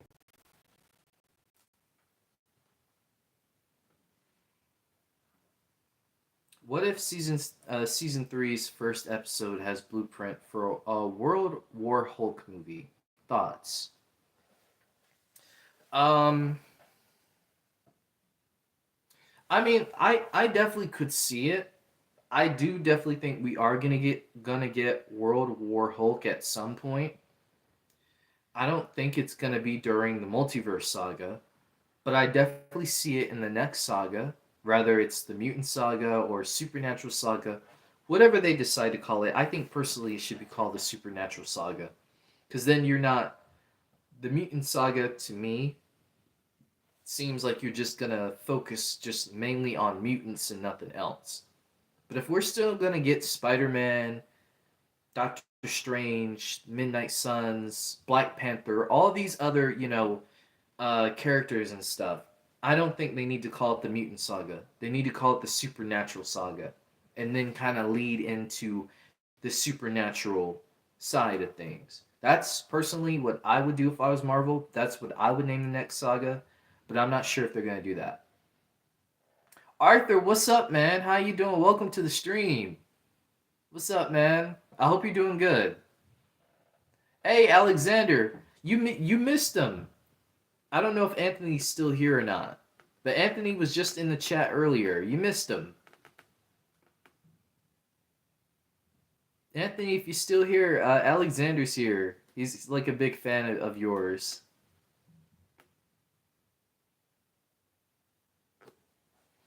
But yeah, what's up, Arthur? We're just celebrating 3 years. Make a reaction clip to I'm not sure what that is. I'm not sure what that is, what you're referring to there, Arthur. But I do. There is a movie that came out that I haven't seen a trailer for that I do want to do a reaction to, a trailer reaction to. Uh, it's the vampire movie Sinners with Michael B. Jordan. I do want to check out that and do a reaction to it, so I might do that. Maybe, I don't know, maybe tomorrow I'll do it if I have time. I could just record it tonight and maybe put it out tomorrow, but we'll have to see. Yeah, Anthony, that was Anthony, dude. Yeah, yeah, he was here. He was here. He was talking about he's excited for Spider-Man tomorrow, and he got tickets for Captain America, and he talked some wrestling, so that's awesome. Anthony's also a wrestling fan, so shout out to him. Glad TikTok is back up. Yeah, hopefully TikTok can stay up for a good amount of time. Because I tell you, I wasn't sure how I was gonna be able to do videos again because the same company that owns TikTok owns CapCut, and CapCut is what I use for all of my content, my videos and my shorts. So I actually had to do VN Video Editor.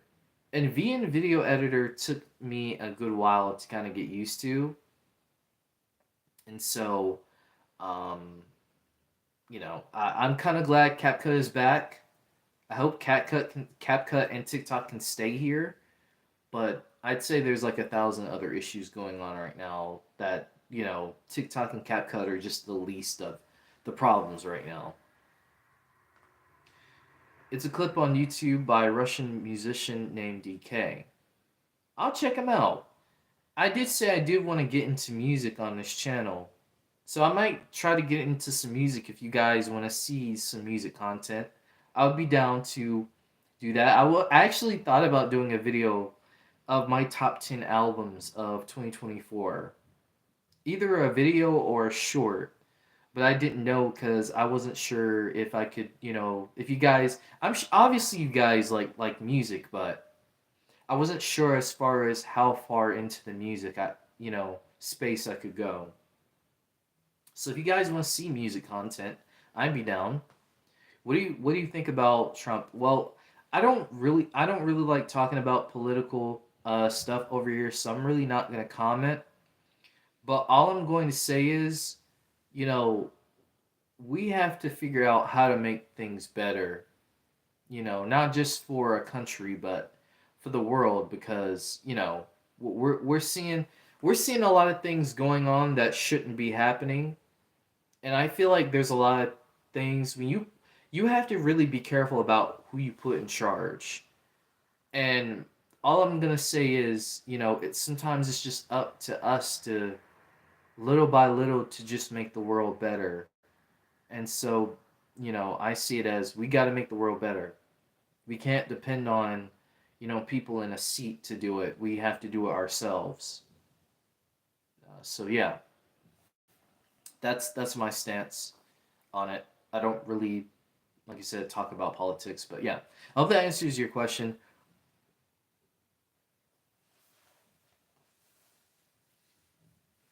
Yeah,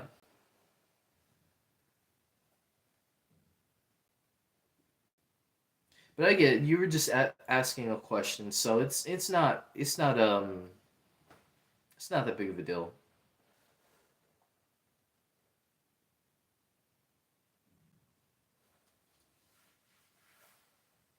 English or Spanish? I speak English. I would love to learn Spanish though. I definitely want to learn other languages. There are quite a few languages on my list that I would love to learn at some point. So I'd be down to learn Spanish.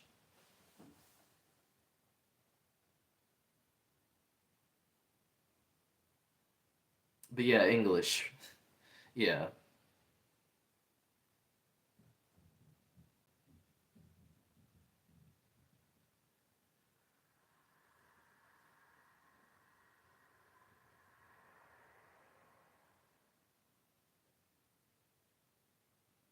I did take Spanish in high school too.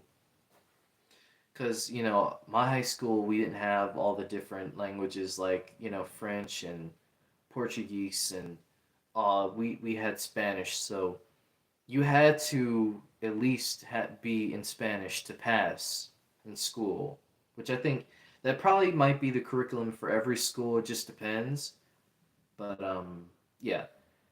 What's up, Marvel fan? Welcome back. Welcome back to the stream, man. I hope you're doing good, man. I don't know if you heard me earlier, but we've been missing you for a while. We've been missing you for a while, and the streams have been kind of empty without you, man. So I'm glad you're here. Dap me up, bro. What's up, man? I dap you up, but we're not in the same room, but I dap you up. But God bless, yeah, God bless you. Welcome to the stream. Do you like Spider-Man? Yes, I love Spider-Man. I've loved Spider-Man ever since I was 4 years old. My parents bought me the Spider-Man pajamas. I had the Spider-Man Crocs. I had like this. I watched just about all of the Spider-Man cartoons for the most part growing up, and yeah. So I love Spider-Man. I've played the games. Um, Everything you could think of Spider-Man related, I've experienced at some part in my life. But I'm guessing you're not you're a big Spider-Man fan, which is always great. Sorry I've been missing last couple streams, been busy. I figured you were busy. I figured you've been busy. But I hope you've been doing good. Tomorrow is your friendly neighborhood Spider-Man Day. Yes, it is. It is, and I'm excited. I am. Regardless of what the voice actor for Spider-Man might be saying that maybe causing some controversy right now. Um, Regardless of that, I'm still excited because like I said, I've been talking about this show for that. It's been a while. I've been talking about this show for years, and so for me, finally getting to that point of saying like it's finally here. Because I remember the times where people be like, man, where we getting a trailer? When we getting a poster? When we getting a release date? I was there for all that. So now knowing that we're at this point where we've gotten so much footage and so much marketing and so much push for the show, it feels good. And on top of that, the good reviews that the show has gotten. If you haven't heard, check out my last stream that I did Friday night. Check that out on the replay. I go over a lot of the reviews that people say about the show, and it's very positive. very positive reviews, which just brings it warms my heart. It warms my heart and it brings a smile to my face because I've been someone who's been defending the show left and right and trying to build hype towards the show because I from the very beginning I just had a feeling that this show was gonna be something special. This show was gonna be something that I think I wouldn't say every Spider-Man fan, but I think a good majority of Spider-Man fans could appreciate for certain aspects, maybe references, maybe different things. So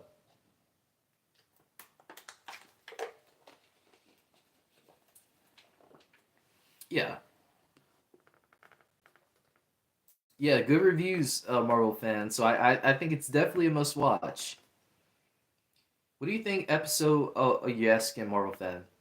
Your favorite YouTuber? So I said you earlier who my favorite YouTuber is, but I can list you some YouTubers that I watch right now. Let me go on YouTube. I can list you some YouTubers that I watch that I'm sure maybe some of you have heard of, maybe not. But let's go down the list here. I don't think my audio is on. No, my audio is not on. So, in the clutch, ENT, great reaction channel. They talk wrestling as well. Kicking it with Ross, who is also part of In the Clutch.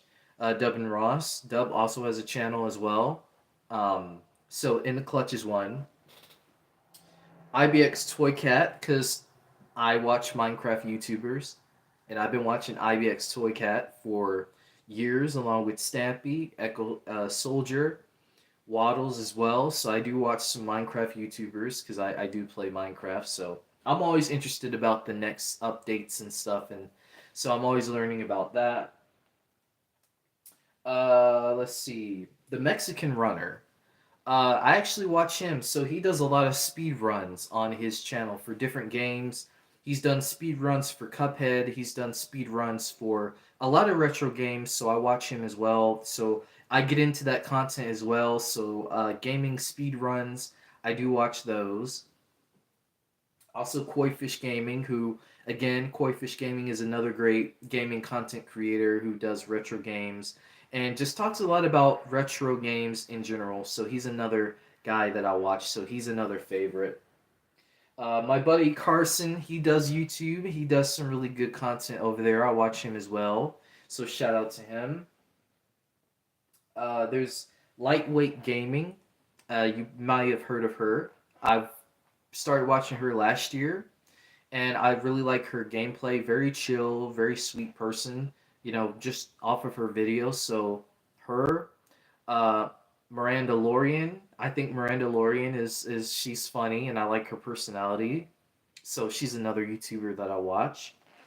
Um, Wheezy Blonde, which Wheezy Blonde is a wrestling reactor, but she also does wrestling content as well. Minnie Portable is another wrestling content creator. She does really good content. Fresh Comic Stories. He does a lot of videos talking about comic runs and kind of gives you a brief by brief about what happens in each comic. So kind of like a comic historian, which comic historian is another one that I watch. Uh, so I watch a lot of comic related content. Jim Lee sometimes does streams on Twitch where he's drawing certain characters in his style, like he's drawn Gambit, he's drawn Batman, because he's like head of DC. So one of the heads at DC for DC Comics, I believe. So Jim Lee, he's one of my favorite comic book artists of all time. So anytime I can watch a stream, seeing him draw, it's great. Brian Lee O'Malley, he also is on Twitch. Creator of Scott Pilgrim, Seconds. So he does streams where he draws a lot of the Scott Pilgrim characters. So I watch his streams on Twitch. Really fun to hear his insight about Scott Pilgrim and how he came up with these characters. I'm always trying to figure out about people and what made them come up with certain ideas for certain characters or artistic um certain artistic influences for them and stuff. So um great, like I said, a lot of different content creators from just all different walks of life. Boba Talks is live right now. He talks a lot of DC news. That's where I get a lot of my Superman, Batman, all that stuff with the DCU. He covers a lot of great news on that. So Boba Talks is definitely another one that I watch. Zelina and Charlie, Zelina Vega and Charlie, you know her as Dakota Kai for WWE. They have a podcast, so I listen to their podcast sometimes. So it's interesting to learn about them and the experiences that they have and things that they like and stuff. Just outside of wrestling. Mm-hmm. John Campia, I watch John Campia sometimes. I try to get into a live stream or two to see what he's talking about and stuff. So John Campia is another one. Cobra Kai Nation, Cobra Kai Kid. I watch a lot of Cobra Kai content creators as well. Like I'm so much of a mixed bag that I watch so many different YouTubers when I have time of just many different things that I like. I'm trying to think. BD Davis, Brandon Davis, you know him. Phase Hero, Jenna, um, Aaron, and Jamie. All of them, they're on Phase Hero. Used to be Phase Zero until something happened with that. They got fired, so now they're Phase Hero. So I'm glad that all worked out with them and stuff. So Jenna also has a YouTube channel where she talks about comics. Go read some comics with Jenna. I think that's the name of her channel. So, like I said, there's so many people. MJ Fangirl is another one. She talks Michael Jackson content. If you guys know, I'm a big Michael Jackson fan. So, hearing a lot of unknown things about Michael Jackson that I didn't know. Um, I just, like I said, there's so many. Like I could go on. I could go on. There's a lot of YouTubers that I watch and stuff. Mafia game videos.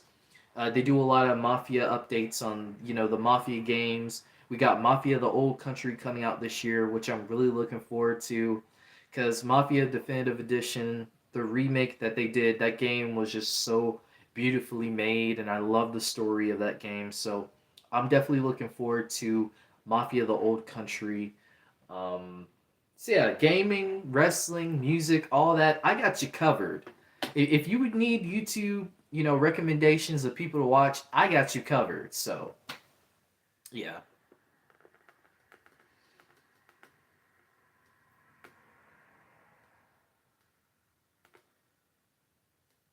you're my favorite YouTuber. Oh man, I appreciate that. I'm glad I'm your favorite YouTuber. I may not be well known, but I'm glad to know that there are people who like my content and think of me as their favorite YouTuber. I really do appreciate that. So excited for it. Yeah, I'm excited for it too. Hi, what's up, Tom? What's up? Your name? My name is Josh, but my name is also Jace the Don, so you can call me Josh or Jace. Either one is I'm cool with. Yeah, Anthony Chobot as well in the stream, so shout out to him. Another great content creator. It feels like we should have gotten Spider-Man 4 and Beyond the Spider-Verse by now. Spider-Man 4, I feel like there's so much going on with Spider-Man 4 right now. I've heard so many rumors about Spider-Man 4 that I don't know what to believe at this point.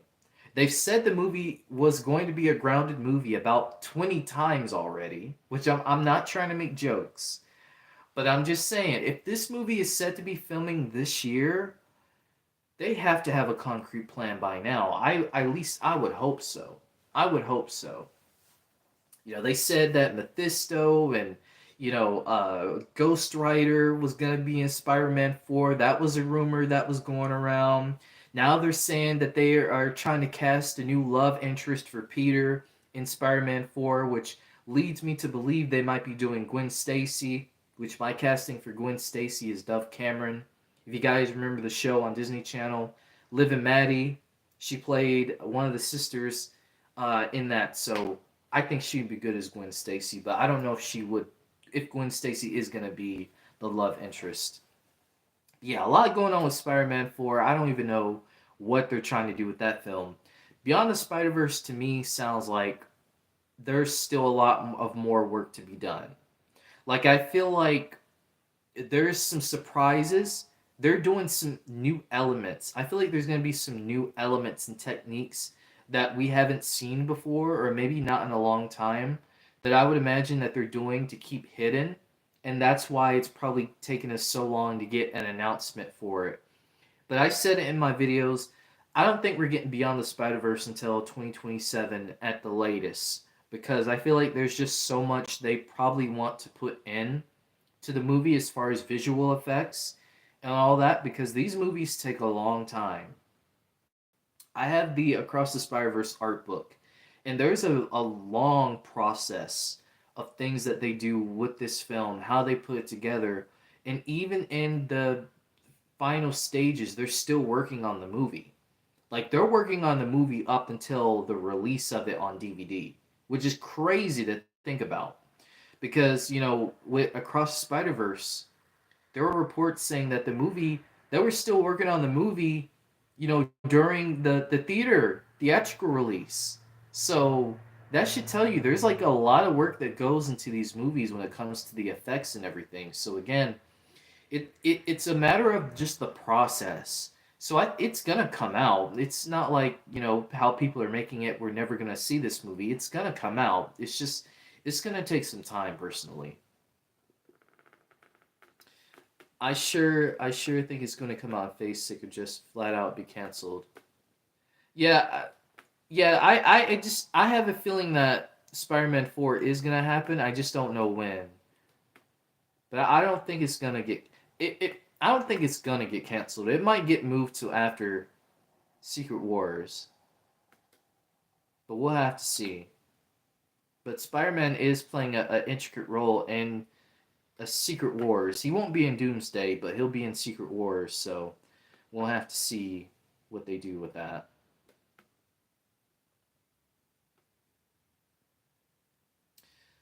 I'm gonna have to check some of these. Yeah, definitely check them out. There's a lot of great ones.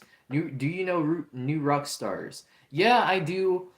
I watch them sometimes. I try not to watch them too much because sometimes I feel like they kind of get a little bit into people's expectations about stuff. And I feel the same way about Screen Crush. I used to watch Screen Crush, but I felt like there was a lot of things that they were kind of trying to prophesize about where the MCU was going. And then when the MCU didn't go in that specific category, they kind of backtracked like they didn't say anything to that. I'm not trying to in any way say anything about those channels, but I'm just saying like sometimes I feel like they try to oversell things that may or may not happen, and I don't really like going into it too much. Now, when they speculate and theorize, that's okay, but when they kind of when they present it to you like as if this is gonna happen in Secret Wars and here's why, like to me, I think you're kind of setting people up expectations a little too high because sometimes things in scripts happen, things change. This is common movie stuff. Like things happen, scripts will change. We just found out recently Doctor Strange isn't going to be in Doomsday. And he was set to be in Doomsday, but he's not going to be anymore. So that tells me that either they have other plans for Doctor Strange, maybe a Doctor Strange 3, or something else planned with Doctor Strange, maybe a Midnight Suns. We got Blade, and like I said, we did a whole Blade stream script, and a lot of the ideas we came up with was just that was a really fun stream. I would love to do a part 2 of writing this. We got the script for Blade, which I did a new intro for that, by the way. So I'm excited to show you guys that on my laptop when we do that. We got the script stream, but yeah, like I said, I watch New Rock Stars, but not too much because again, I feel like they sell people's expectations of stuff sometimes, and I'm not really a fan of that. Thank you for teaching us to be better people. Hey, I'm not a better person. Like I said, I'm trying to learn like you guys are. We're all trying to learn. We're all trying to figure this thing called life out. And if there's a way that I can just give advice to anyone to just, help them throughout their journey, I feel like I did my purpose. So I want to continue doing that. So I want to thank you guys for teaching me to be a better person. Because y'all are really the ones who have helped me become a better person. So like I said, I'm indebted to you guys. Do you know for further instructions on YouTube? As far as what would you like to know, Alexander? PlayStation or Xbox? Oh, I'm gonna have to go with PlayStation. I love Xbox. I grew up with Xbox 360, which I actually still have my 360. It's like sitting right here under my little desk, and I still play it. Um, so Xbox 360, great console, one of the best consoles of all time. Love it to death. Um, but I had to go with PlayStation.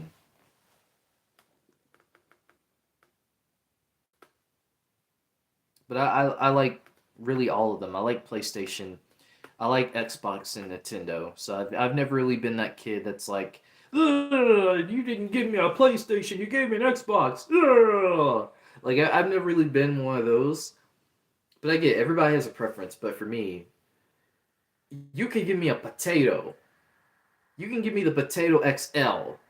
And if the Potato XL has the games that I want to play on it, and it's a good game, and it's just good quality console, what does it matter? You know, uh, what does it matter? So that's kind of how I see things. But yeah, definitely PlayStation. Are you a Nintendo guy? Yeah, I do play Nintendo games sometimes. I like Nintendo. Do you play Fortnite? I used to. I haven't played it in a while. It's been a long time. There's been times where I've been tempted, like certain skins, like the Futurama skin. I definitely wanted to get that one. The TMNT event they did, I definitely wanted to do that one. The Spider Verse one, I definitely wanted to jump on that one. I just didn't. I don't know. I might have to get back on it though.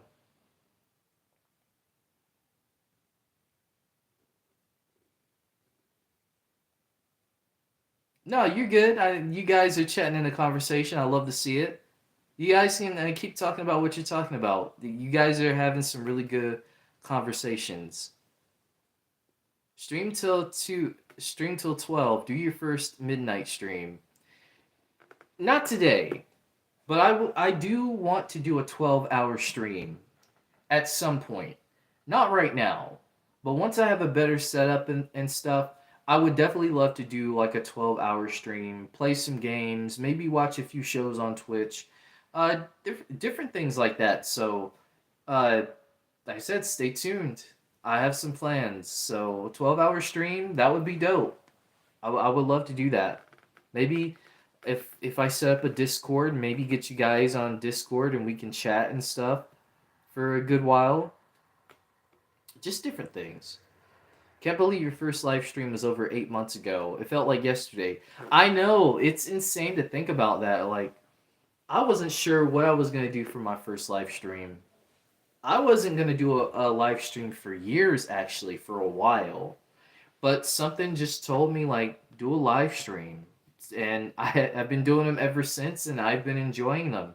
Honestly, getting more extra time to interact with you guys it's been great because I love, answering comments and stuff, but there's nothing like doing it live and being able to see your guys' comments like flash through my phone or flash through my computer screen. It feels better. It feels more interactive, and I want my channel to be more, interactive with you guys. So I done one live stream and the rest is history. And in that live stream, I said I might have to stop doing YouTube. I was going through something that day. I was going through a lot. But then I think we ended up talking about like X-Men 97 and a ton of stuff. So I was like, you know what? I kind of like doing these streams. Yeah, Marvel fan is back, Solomon. He's back. The Avengers are back. We're back together, man. Just like old times. We got Caden back. We got Marvel fan back. We got Solomon Carter. Like we got the whole X-Men Avengers team here. It's great.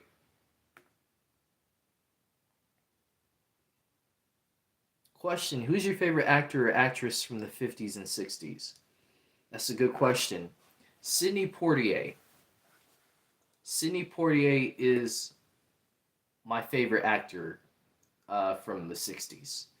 I think Sidney Poitier doesn't get enough flowers for what he's done with his acting roles. So definitely him. Definitely Merlin Monroe as well. I know that's a very popular choice, but I think she's done some good stuff in her career. Um, Sammy Davis Jr. as well. I think Sammy Davis Jr., as well as being an actor and being a part of the Rat Pack, which, think about it, like the Rat Pack, you got Frank Sinatra, Dean Martin, you got all those guys. Imagine just like having a iconic group like that. You know, Ocean's 11. I go back and I rewatch the original Ocean's 11 a lot because that movie, that was like the start to me of those like heist movies that we see now. There wouldn't be heist movies without Ocean's 11. So, yeah, shout out to Ocean's 11, shout out to Frank Sinatra, Sammy Davis Jr., Dean Martin, a ton of other ones in the Root Pack. So, yeah. Yeah, I'm back again. Sorry for missing those couple of streams. You're good, man. Jace, you got something white on your head. Oh, yeah, I do see it. I think it's off now.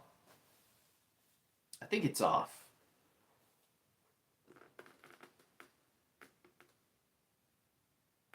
Do you think the new Spider-Man voice actor drama will affect having? Oh, okay, reconnecting.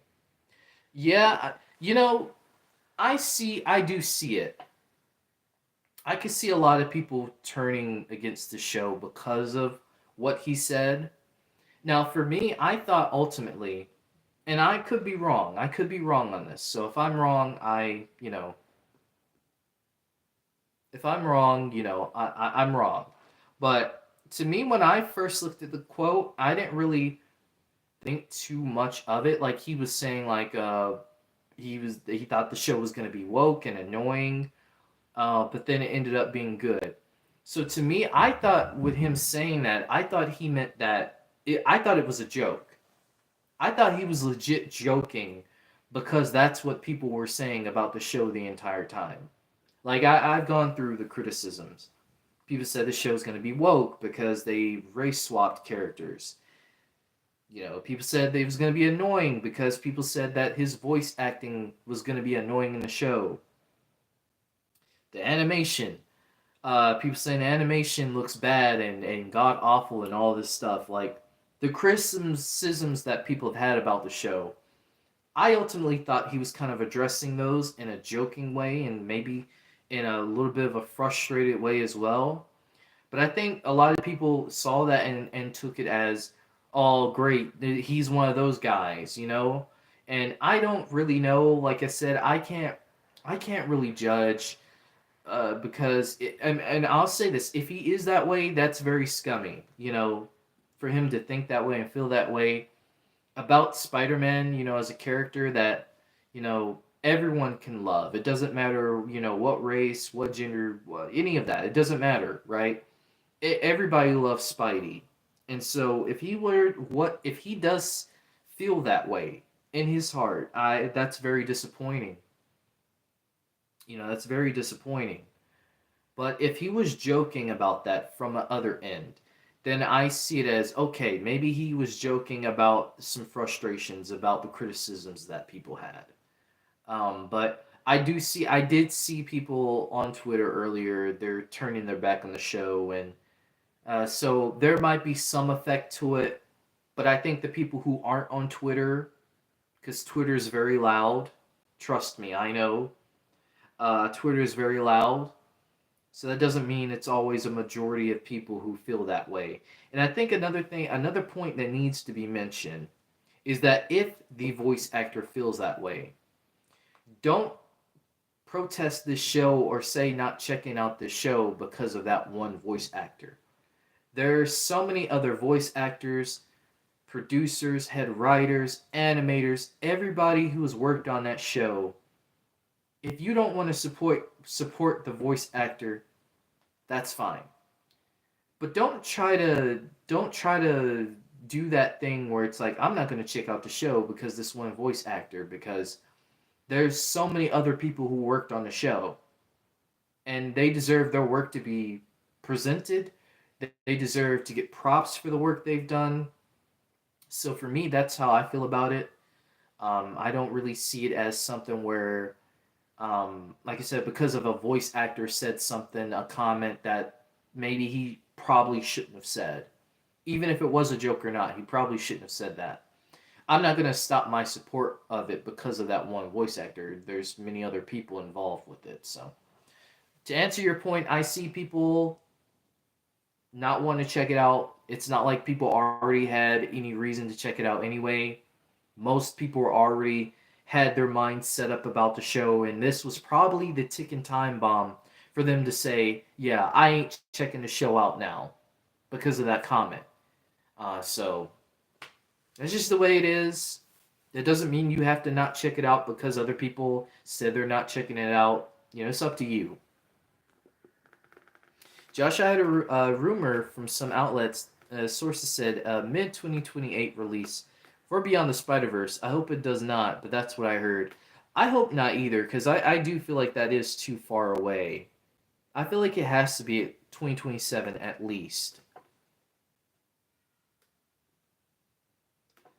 You hate school. I know how you feel. I know how you feel, Solomon, about school. I felt this. I felt the same exact way. School can be stressful. You know, you have to deal with studies, you have to deal with peer pressure, you have to deal with, trying to fit in, all that stuff. But all I want to say is, um, this is only temporary. School may seem like this thing where it feels like it's for a forever thing, but it's not. And once you get out of school, you will start. To me, once I got out of school, that's where I felt like the most myself, personally. And that's not me saying that people need to drop out of school or anything like that. I'm not going to say that. Your education is important. But I will say that, once your time is done as an adult, it's your choice if you want to continue your education in college, maybe you want to go to trade school, maybe you want to go to the military, whatever it is that, choice that you want to do. Feel at your best when you get out of school. And I felt at my best when I was out of school, when I graduated. So I know how you feel. I know how stressful. I know how stressful it is. Just hang in there, man, and everything will be all right. I promise. I am gonna charge my phone in a little bit because it is starting to go down a little bit. So I'll still sit here and try to answer some questions. Let's see. I heard that. Hold on. I had to go down. But yeah, make sure you Solomon. Make sure your mental health is all right, man. Because you matter. Regardless of how people may feel, you matter, and you matter to me. You matter to us in the streams, and everybody. Everybody matters. So I want you to know that. So take care of yourself. I thought Spider-Man was going to be one of the main characters in Doomsday and Secret Wars. I don't know because like Spider-Man is placed in between Doomsday and Secret Wars. So to me it seems like maybe he'll show up at the end of Doomsday and then we kind of tie into Spider-Man 4 and then he kind of shows up in Secret Wars. That's what it feels like to me. That might be the plan, but I'm not sure.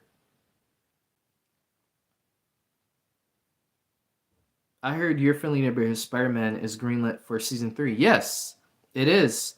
Season 2 is in production and season 3 is confirmed. So yeah, nobody is perfect. We're all great. Everybody in the stream. Exactly. Do you ever get mad? Yes, I get mad a lot. Not a lot, but I do get mad. I will be honest on that. I do get mad. And a lot of it has to do with some things, like I said, maybe someone said something that I didn't like or made fun of me or whatever the case may be.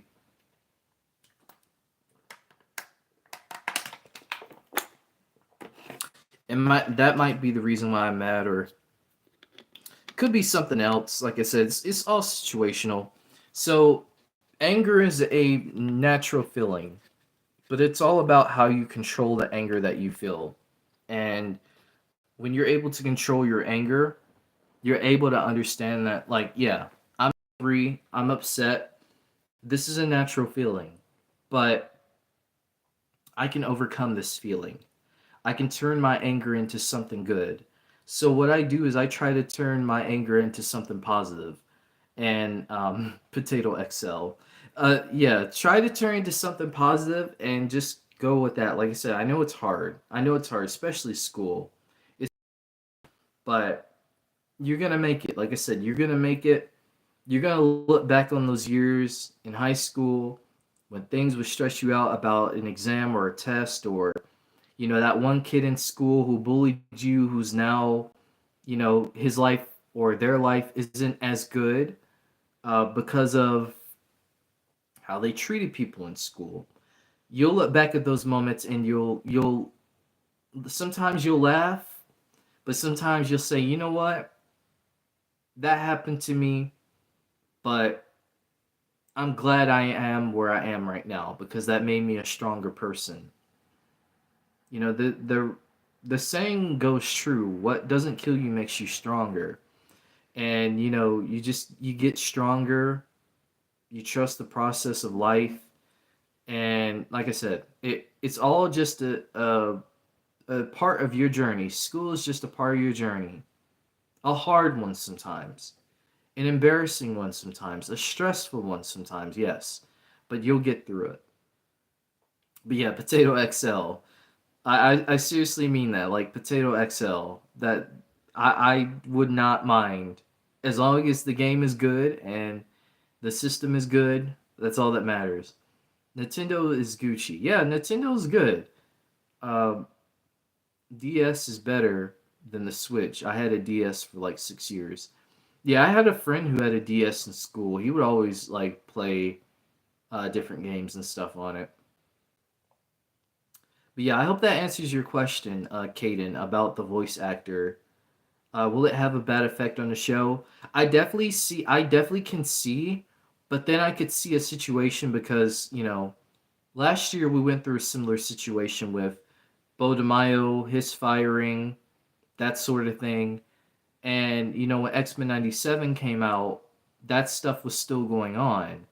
So I could see a case where there may be some people who are like, I don't know.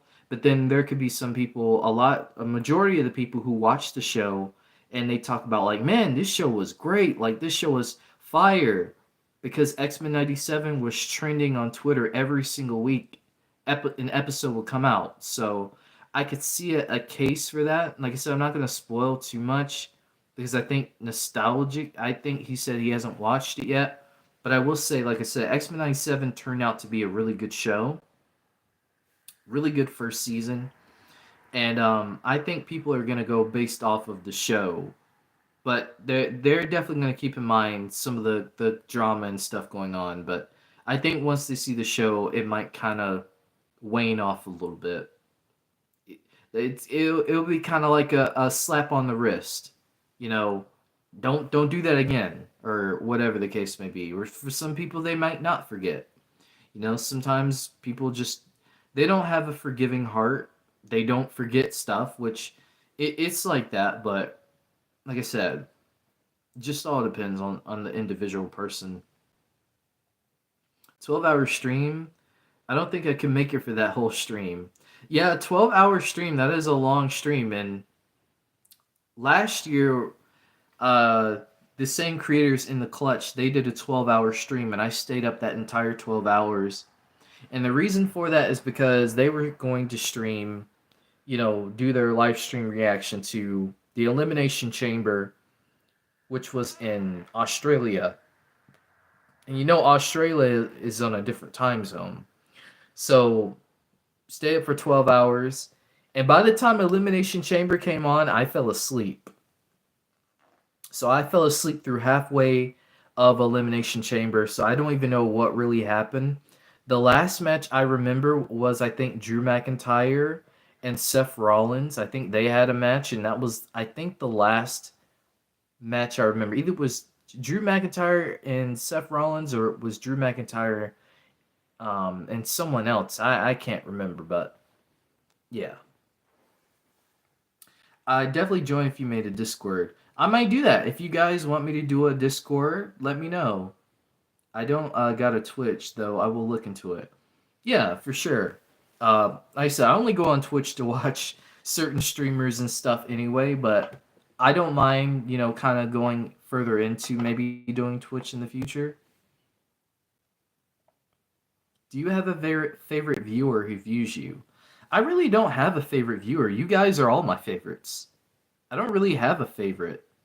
You guys are all great. Like, you guys that always view, come into the streams and comment and like and everything. You guys are all my favorite viewers, so I don't really have a favorite.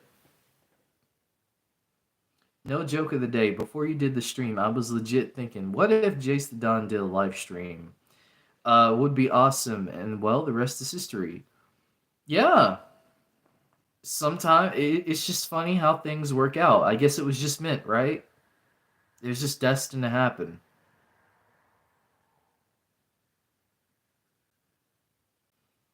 Do you like Vanilla Ice, Ice Ice Baby? Well, I like the song. Vanilla Ice, not so much. Vanilla Ice, he's definitely if you're for Vanilla Ice, I guess, but there was a movie I saw with Vanilla Ice in it. It was so like, what are we doing? I don't remember the movie, but there was a movie with Vanilla Ice. That I was like, what are we doing? What are we doing here?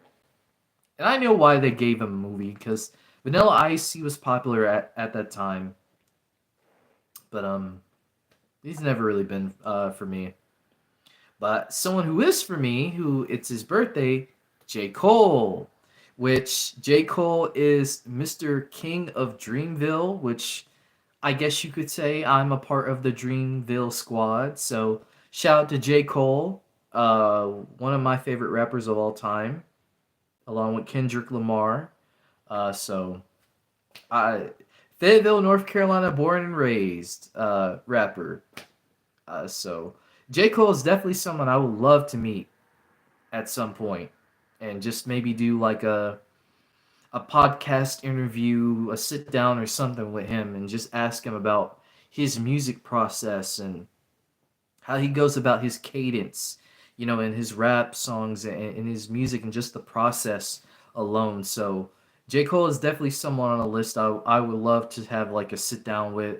Kendrick Lamar is another one. Pharrell, I have so many people, I would love to have a sit down with, like a Club Shay Shay type thing. So who knows? I love Sammy Davis Jr. was inspired by his dancing when he was younger. Yeah, Sammy Davis Jr. is very talented. He's a dancer. He's a singer. He's an actor. He's donated to a lot of charities and stuff over the years. He's done stuff with the civil rights movement. So Sammy Davis Jr. has really done a lot of stuff throughout his life that has just been very admirable. And I just don't feel like he gets his flowers. Along with Sidney Poitier, I don't feel like he gets his flowers enough either. Also, would have loved if Sammy Davis Jr. and Sam Cooke would have done a song together. Yeah, I do listen to Sam Cooke. He's one of my favorite artists from the 60s. And I honestly, it's such a bummer what happened to Sam Cooke, because, again, that man had a big future ahead of him, and he just never was able to live out his dreams.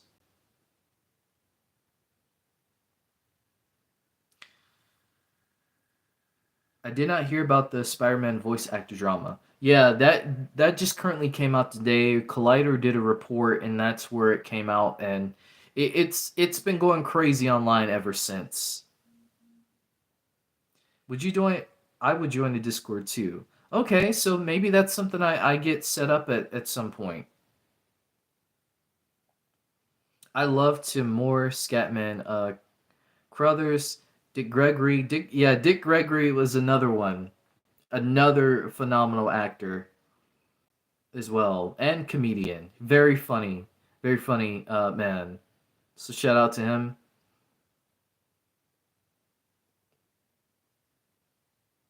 Hot take, but it's in my okay.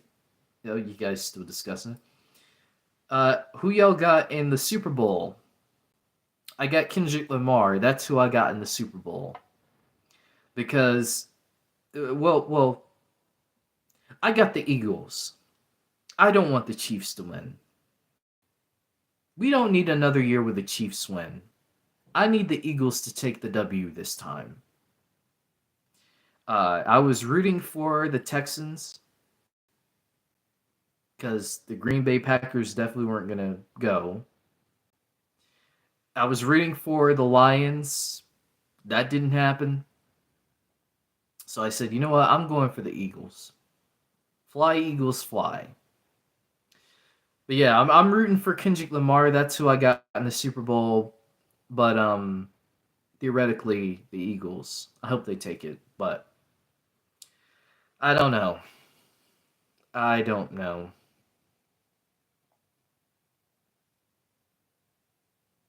Yeah, I hope he was joking also. Yeah, that's how I feel too. I hope he was joking. I want to give him the benefit of the doubt and not try to like go at him with anger like most people do, like most people did. I want to try to give him the benefit of the doubt, but also at the same time, if he did genuinely mean that, that's not a good look. Especially when you're portraying a character like Spider-Man who has a diverse, a very diverse history, not just, with Miles and all the other Spider-Verse characters, but within his own.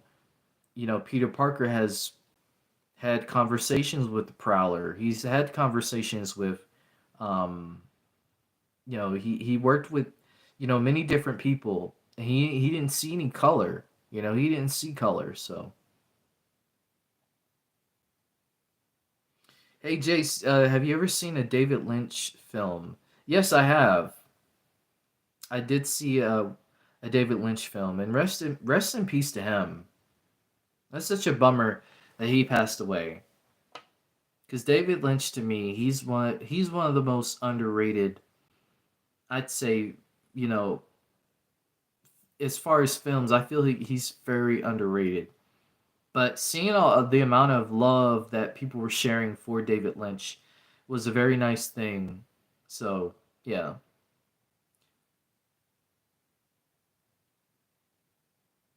yeah, I understand. School is boring. School is boring. I definitely understand. I know how you feel there. I know those days. You're close to 2.7K. Really? That's interesting. The goal for this year is to try to get to and I know this is a high bar. This is a very high bar, but the goal is to try to get to 10K this year. 10,000 subscribers. That's the goal. Will we get there? We'll have to see. But I'm gonna try to put as much content out there as possible, so that way we can get to that 10,000. I think that would be really nice.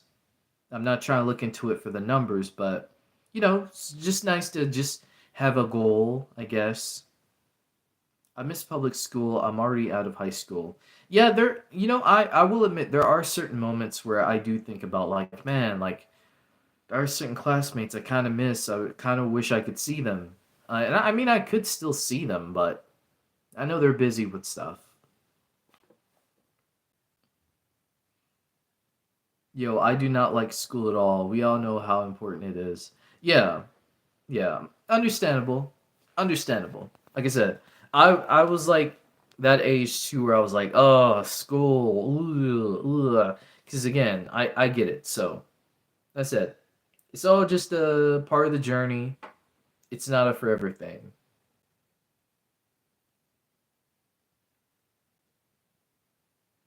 Yeah, like Alexander said, if you're enjoying the stream, like the stream, check it out, subscribe, all that good stuff.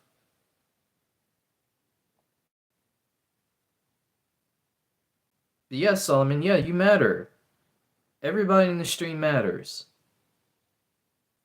And don't ever feel like you don't. And don't let anyone tell you that you don't matter because you do matter. What's New Scooby Doo is the best Scooby Doo theme song. Yes, I agree. I agree. There was a point in time where I would put the What's New Scooby Doo theme song on repeat. So I agree. I agree with that.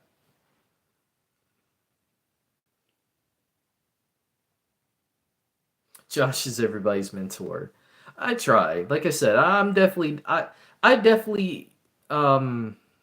like I said, I try to be a friend and try to, help as best as I know how. I'm definitely not like a Mr. Miyagi or a Mr. Feeney. I'm just a guy who's living life like you guys, and I go through stuff too, and I get advice from others as well. So when you help grow, when people help you, you help them back, and you help others as well. Do you watch guys like Scooby Addicts or JB and Millie? I don't. I actually haven't heard of them before, but I'll definitely check them out. Oh, X-Men 97 was so fire. Yeah, it was. It was so fire. Very curious about what they're gonna do with season two. I'm a little bit bummed, not gonna lie, because the original plans they had for season two just sounds so cool. Like with Onslaught, we were gonna get Onslaught and just a ton of other stuff, and I think they're revising all that now due to Bo de Mayo, which is kind of disappointing because I definitely would have loved to have seen that vision play out.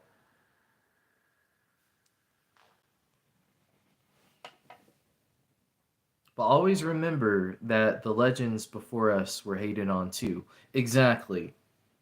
Every single person that's come before us that's done something, life changing, you know, revolutionary, um, has been hated. Martin Luther King, a man who spoke about peaceful protest, who spoke about poverty, who spoke about racial discrimination and all of this, hated man. Why? Because he just wanted to change the world. And he was hated for that. So again, everybody is going to have haters. It doesn't matter who you are. You can be the nicest person on earth, and you will have people who will just not like you just for the simple fact of not liking you. People will prey on your downfall. And those people who prey on your downfall are really your biggest fans. Because if there's one thing that Spider-Man has taught me, is that with J. Jonah Jameson, although he writes all these nasty things about Spider-Man, calling him a menace, calling him a debt to society, all of these things that he says, J. Jonah Jameson is a fan. Why? Because he knows that Spider-Man is doing good. And when you're doing some good, there's going to be people out there who don't like what you do. They don't like the fact that you're doing good. And they sit down at times and try to get to their own minds of, what am I doing wrong? Why can't I be like that guy? Why can't I be like that girl? And all they need to do is just be themselves. You don't have to be rude. You don't have to be jealous. You don't have to be envy. All you have to do is just be yourself and people will rock with you. I learned that from experience. Just be yourself. Who's your favorite classical composer from any era? Henry Mancini. Henry Mancini and Barry White. Love Barry White, love his music, but also love his musical prowess. I love that he's able to take soul and classical music and kind of marry them together. So Barry White is definitely my favorite. Mancini, I mean, come on. The guy made the Pink Panther theme song. Like he's an icon. He's a legend. So definitely Henry Mancini, definitely Barry White. Um so yeah. Vanilla Ice, my first album is actually good in my opinion. I have to check. It's been a while since I listened to Vanilla Ice, so maybe I do need to do a re-listen to Vanilla Ice. It's been some years. He was in Ninja Turtles 2 when he sung the ninja rap, Rooney Magic. Yeah, that's right. He was in there. He was in that movie. I had a wild dream one time that J. Cole bought Cartoon Network and became the channel scheduler and all that stuff. It's honestly, if it ever happened, it would definitely be interesting. I wonder what shows he would put on there. I wonder what shows J. Cole likes from Cartoon Network. I feel like J. Cole might like Ed and Eddie, and probably Class of 3000. That's something I definitely would ask him if I ever get in contact with him one day. I'll ask him what are some of his favorite cartoons if he watches cartoons. But I have a feeling he does. One Republic, Justin Bieber. Yeah, One Republic, Justin Bieber. All those artists they came out when I was in middle school, so I used to listen to those artists heavy. Uh, Fallout Boy was another one, very popular. One Direction was very popular when I was in middle school. I knew a girl in school, she was obsessed with One Direction. Like she had her ringtone as One Direction, she had a poster as One Direction. Every One Direction song, she knew it. So yeah, there was definitely that era where One Direction, Justin Bieber, all those artists, Rihanna, all that was really big. Then you had the one hit wonders like Psy, who did Gundam Style, which Gundam Style was everywhere. What Does the Fox Say was another song that was out there. Um, so yeah, that was middle school for me. And I'm sure some of you it was like that too. Hunch Dano is a good actor. Yeah, he's a good actor too. Have you heard of Gucci? Yeah, I've heard of Gucci Gang by Lil Pump. I don't like it. It's just him saying Gucci Gang, and they did what was it? A Timothy Chalamet and someone else did like an SNL skit a couple years ago, and it was so funny, but was so true at the same time because that's pretty much what that song was. You would join? Okay, a lot of you guys are saying you would join a Discord, so I have to set that up. I have to make that happen. Congrats on 3 years, man. I've seen you in my feed here and there, but I finally started watching your videos in the last couple of days or so. Really dope stuff. Thank you, Geekly. Welcome to the Dream Team. Welcome. I'm glad that you somehow found a way to find my stuff. It seems like the algorithm seems to be doing me good for the most part, which is really good. So I'm glad that you're here. I hope that you can stay more because I've got a lot of things planned, and I'm glad you're here. I barely know anything about football, but I know enough to say Eagles for the win. Yeah, Eagles for the win. Well, we don't need another Chiefs win, and I don't even watch football like that. But I need the Eagles to get the W this year.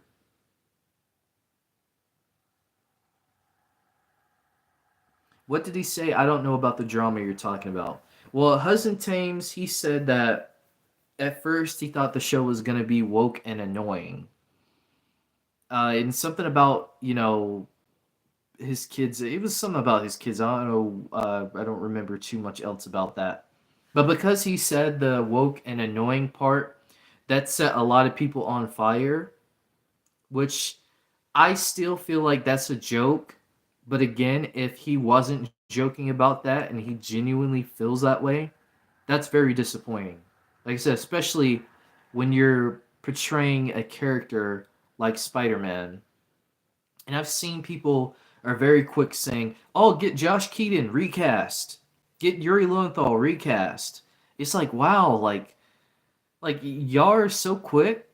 Like I want to at least hear a statement from Hudson. At least if he said if he was joking about that, if he wasn't. I do want to hear at least something from his side because I feel like people are being very quick to judge him. But it's like, okay, was there more context to it? Like to me, I felt like that article just didn't give more context to that if he was joking or what. It just seemed like to me they wanted to rush and put that piece out because they know the show was coming up in literally a day or so, and they needed to just put that out to me from Collider. It seems like that's what they're doing, which this is nothing new because the media is has been known to do stuff like this before. So this is really nothing too shocking. But again, I'm trying to look at it from both angles. So I hope he's joking, but again, if not, that's very disappointing. Who are your top 5 rappers? Okay, so that's a hard question.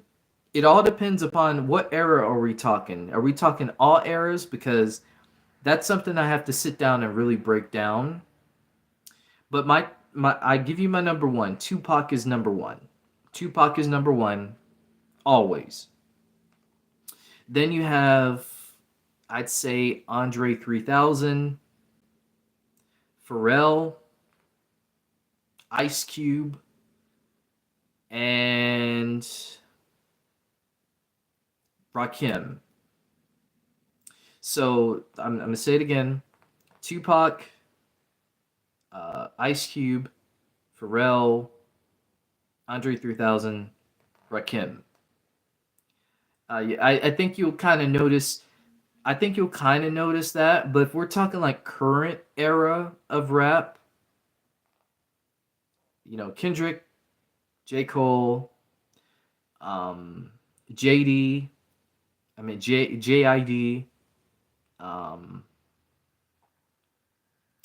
to think who else, um, Kid Cudi, and trying to tie another one in there. May I say 21 Savage? I'll put 21 Savage in there for current rappers. But we're talking all time. Like I said, that's an even deeper conversation. I would have to list you top 10.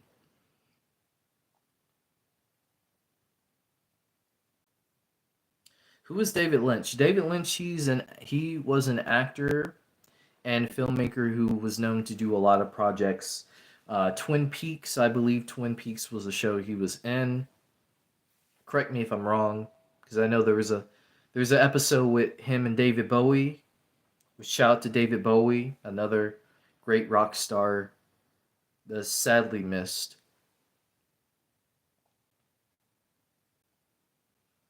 You can do it, I bet. Josh, I think 10K is very fast. I think 10K you can hit 10K very fast. Bro, I remember you being at 1 and then like in no time you were at 2K.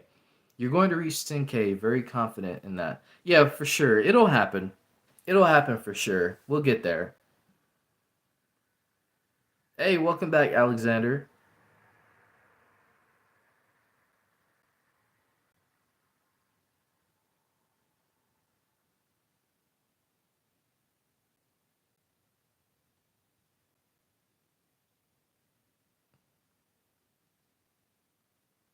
Oh, you asked musicians.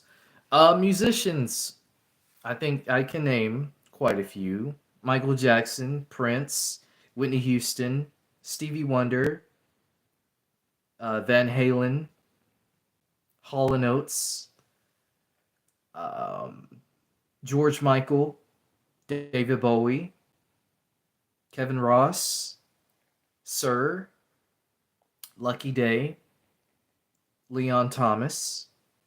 I have a lot of like different artists that I listen to. I listen to a lot of different genres, current and old music. So my whole discography, if you follow me on Instagram, I'm jamming out to a whole bunch of different stuff. Like one day I'll listen to pop music. One day I'll listen to rap music. One day I'll listen to like Spanish music. It all depends. It all depends on my mood. So, yeah. Jazz, I love jazz music. My granddad, rest in peace to my granddad, which was another reason why I started my channel because my granddad was such a big influence to me. And my granddad, he always told me this. He said, never say can't. Never say you can't do anything. And ever since he would say those words to me, those words still echo to me to this day. So when sometimes I may feel like there may be a challenge in my life where I feel like I can't do something, I have to echo those words of what my granddad said about say stop saying you can't. Say you can. You can do it.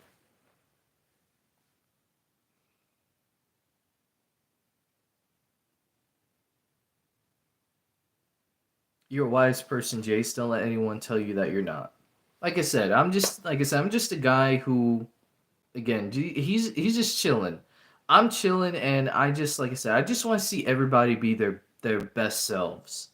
At the end of the day, I just want to see everybody succeed. I want to see everybody be happy because everyone's entitled to that. You're all entitled to your happiness, and I don't want anyone to feel like they should sit their entire lives with broken dreams because broken dreams is not something that I want to see. I don't want to see people with broken dreams. I want to see people accomplish their dreams.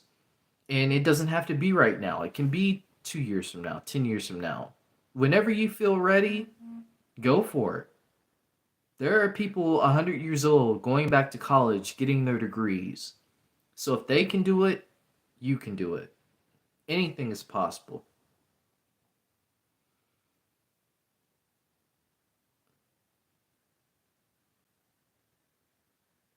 He called you a name. I don't see where he called you any names, Alexander. I'm not sure what you're talking about. He didn't call you. I don't. He didn't call you any names, Alexander.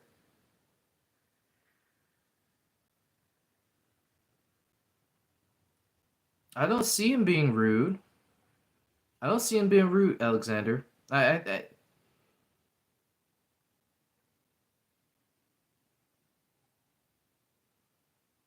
Caden apologized to you.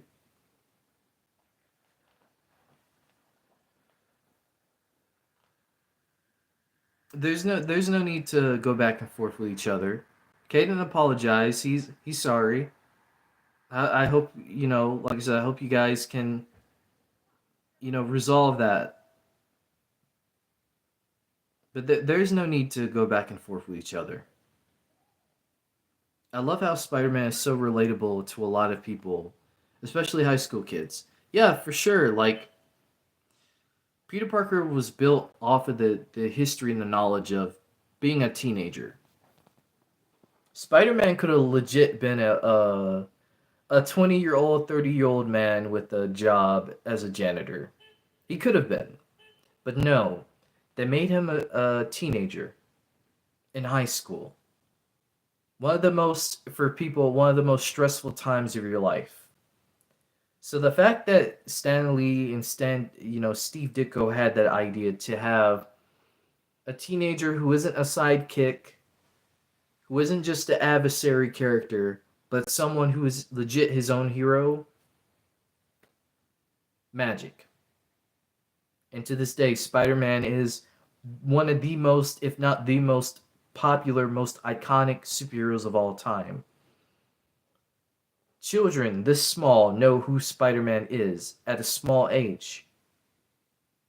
Older people know who Spider-Man is. Everybody knows Spider-Man in some capacity.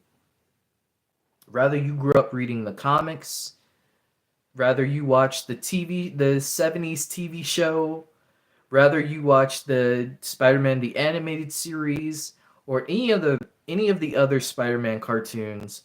And that's what's so also so dope about Your Friendly Neighborhood Spider-Man is because there's going to be a group of generation of kids who are going to watch this show who are getting their first appearance of Spider-Man in such a very different way than what we had growing up.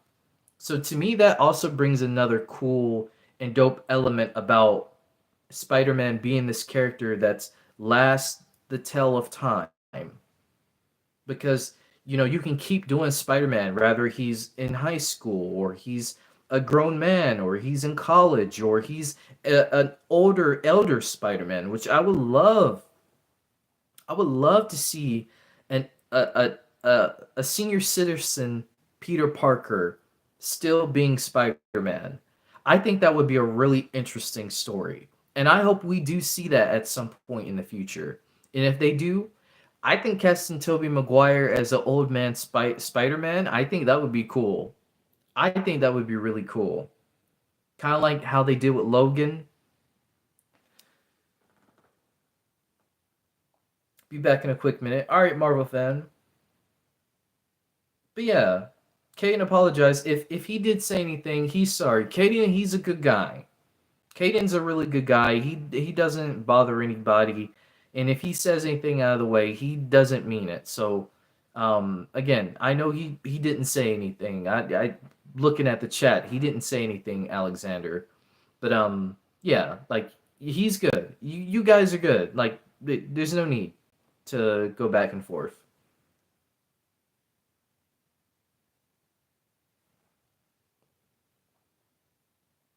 Hey, welcome back, Marvel fan. If you've seen Avatar, the scary thing is, there is people just as tall as him, just as tall as them. Oh, you guys are talking about. You guys still talking about that. Talking with you. Back and forth. You guys are still talking amongst you guys. I'm sorry. He's the dog, the only one, JaceTheDon, and we are the dream team. No, you guys are the dream team. I'm just here. I'm just here with you guys. Like I said, I wouldn't be here where I am today without y'all. So again, thank you. Yeah, the whole time I forgot to say this. Congrats on 3 years, bro. Let's hope for many more for the channel. Yeah, plenty more. Plenty more. Definitely. We got more years to come. 3 years have gone by, and I wish for 3 more years, 10 more years, where however long we want to keep this going. I want to keep it going as long as I can. So yeah, thank you, Marvel fan. Is he talking about me? You no, you didn't. Like I said, you didn't say anything bad. You guys are good.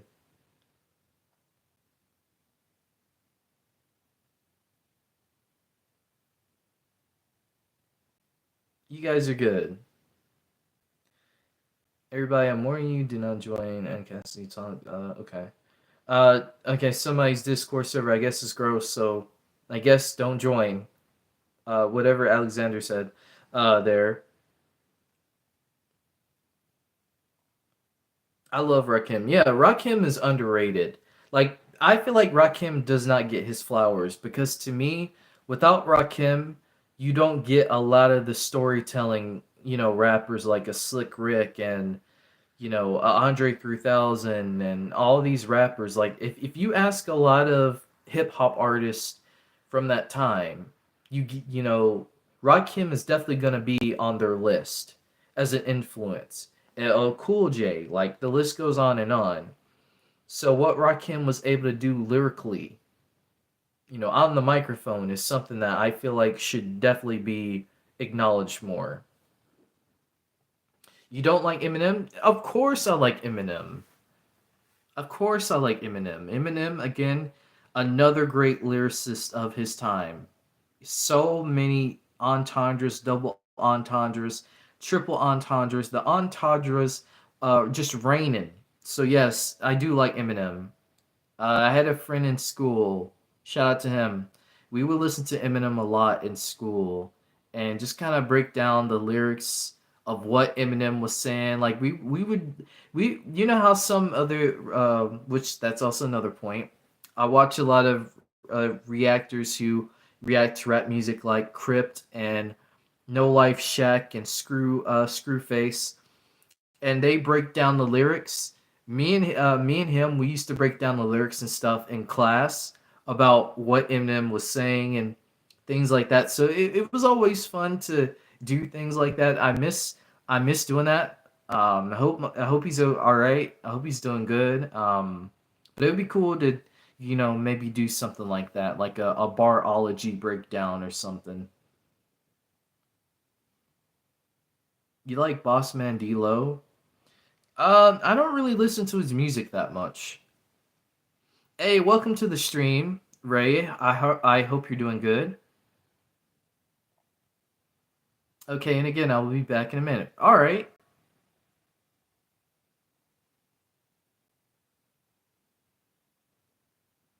Yeah, you guys are all good. I'm glad to see you guys. You guys made it all right. All good, Carter. Welcome. I appreciate you coming by the stream and stuff. It's almost 3 hours. I didn't know I was gonna be on here for almost 3 hours, but you know what? This has been great, and I want to try to keep it going for as much as I can. I said I was gonna be in here for an hour 45, but you guys, we've been chatting a lot, and so yeah. So I'm gonna try to keep it going as long as I can. But appreciate you coming by, Carter. Definitely do another stream. If not, we'll definitely. I'm definitely gonna do another stream tomorrow for your friendly neighborhood Spider-Man because I do want to talk about that. So, I'll do another stream tomorrow.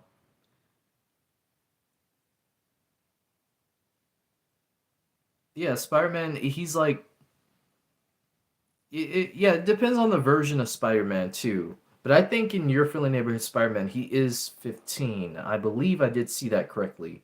But if you guys saw one of my videos, I did talk about Jeff Trammell did say that there could be some time skips in the show.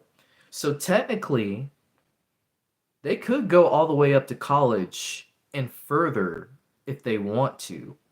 Which if the show is really as good as people are saying, and they greenlit it for season 3, who knows? We might see a grown up Peter Parker. Like, imagine how cool that would be to grow up with this Peter Parker, like literally grow up with him. That would be really cool because that's something that the other Spider-Man series haven't done before.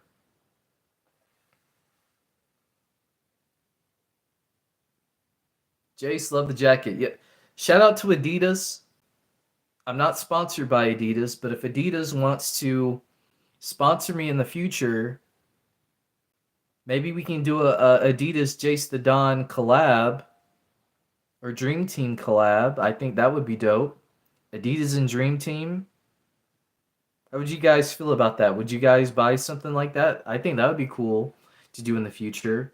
Like a full on sweatsuit, maybe some shirts, do like a different style of Adidas shoes. I think that would be a pretty dope thing. I'm gonna be out of the stream for a while, but I will be back. Yeah, definitely. If I don't end the stream, if I decide not to, then I'll probably still be here. If not, then I'll see you tomorrow if you come by. Didn't Spider-Man go to college? Yes, he did. He went to college like legit like a couple issues in cuz Peter Parker was a senior. So a couple issues in, we actually do get Peter Parker graduating.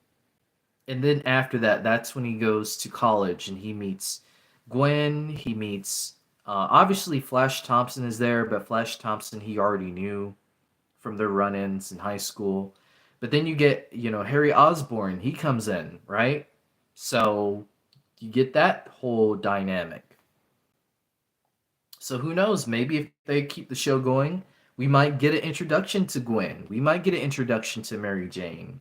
Because if they're going by sort of how they do it in the comics, then Peter met both Gwen and MJ around the time when he was in college. I have Rakim's autobiography book. Really? I wonder if it's still on Amazon. If so, let me know. I might check it out. Hopefully, I would like to come to South Carolina, North Carolina to meet you. That is another plan on the roadmap to, go to like Comic Cons and stuff like that. I would love to, go to some Comic Cons and kind of meet up with you guys and stuff. I think like a meet or greet, or just like I said, just like a meetup hangout type thing. I think that would be cool to do in the future. I would love to do that. DreamCon is definitely something. Maybe a PAX, maybe San Diego Comic Con. I San Diego Comic Con is on the list of places that I want to go to. Maybe a D23. Maybe E3 was on the list, but sadly, E3 is no more, so that's a bummer. I've always wanted to go to E3. Who's your favorite rapper? My favorite rapper, I'd say Tupac on some days, Andre 3000 on some days. It just all depends, really. You only get one shot. Do not miss your chance to blow it. Exact. That's great advice. And yeah, that's really great advice. You get one chance at this life, make the best of it. You know, they say that you only live once. Well, I say you live 365 days a week for the rest of your life, because although you may live once, you get to live every single day that you wake up. And every day that you wake up, you have to make the best of it. And that's my advice. Like, whatever it is you want to do, go for it. Make the best of it. Hip hop was my favorite music genre from 2016 to 2023, but I'm getting back into it. Yeah, like that's another thing too. Like sometimes you'll have music that you listen to, and then you might not listen to it anymore. Last year, in the beginning of this year, a little bit, I was getting into a lot of 80s music. I made a whole 80s playlist on Spotify full of 80s music. So every day I was just blasting 80s music. When I was working on videos, 80s music. When I was, maybe I want to sit down, chill, and eat with music on, 80s music. The days when I'm cleaning, 80s music. Which I usually have music on when I clean anyway, because it just makes me more progressive. But I just had 80 music just going, and when I would turn it on, zoom! I'm cleaning this, I'm cleaning that. The whole place would be spick and span when I'm done, and the 80s music would just be playing while I'm just going to work cleaning.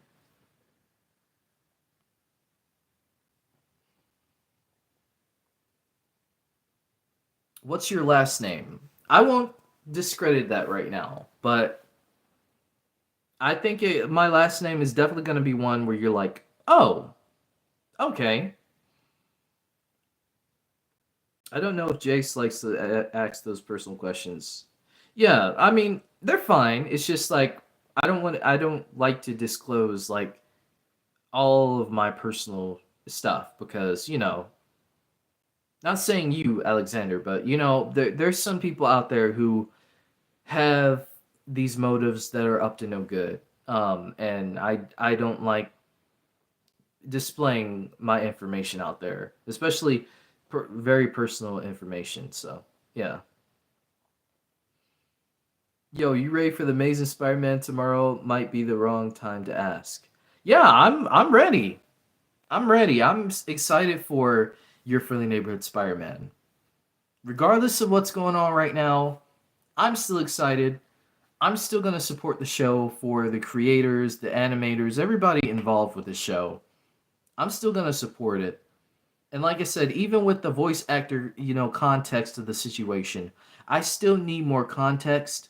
I'm not judging it at a bold face view like a lot of people are. Like I said, if he was joking about what he said, I get it. Maybe he should have worded it differently. Yes, he should have worded it differently. But if he was serious about what he said, it's disappointing. And I'll move on. It doesn't affect my day. It doesn't affect what I think about the show or nothing. It's just that he said something he probably shouldn't have said, and again, if he feels that way, that's unfortunate. That's sad.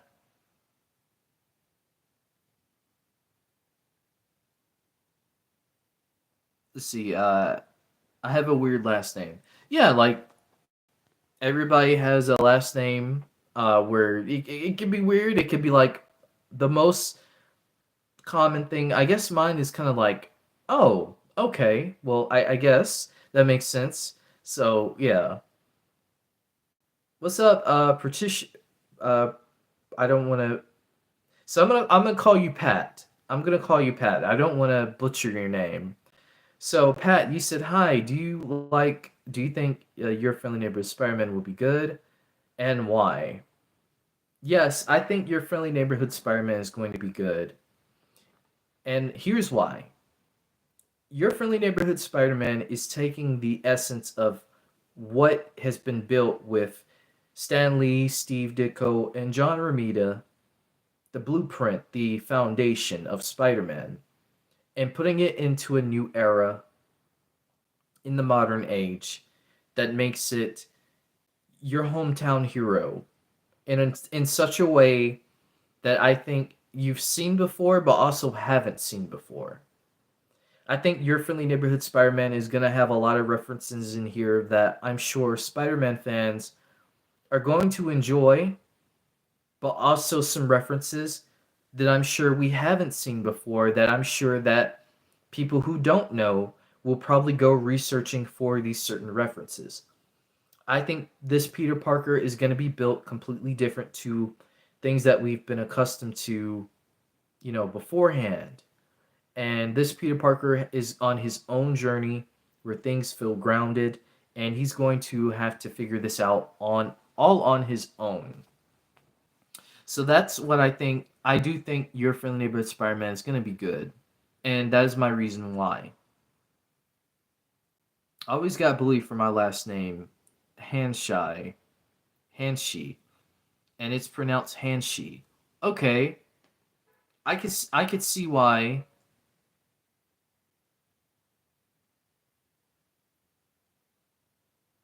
I could see why.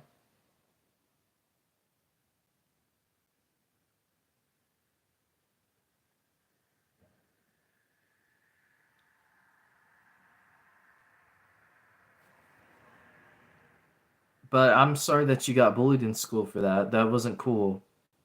Like I said, bullying is not cool. I never understood why people had to bully people over stuff. Like to me, I think you're a very sad person when you have to bully and make fun of other people for stuff. So I never got that. I never got that.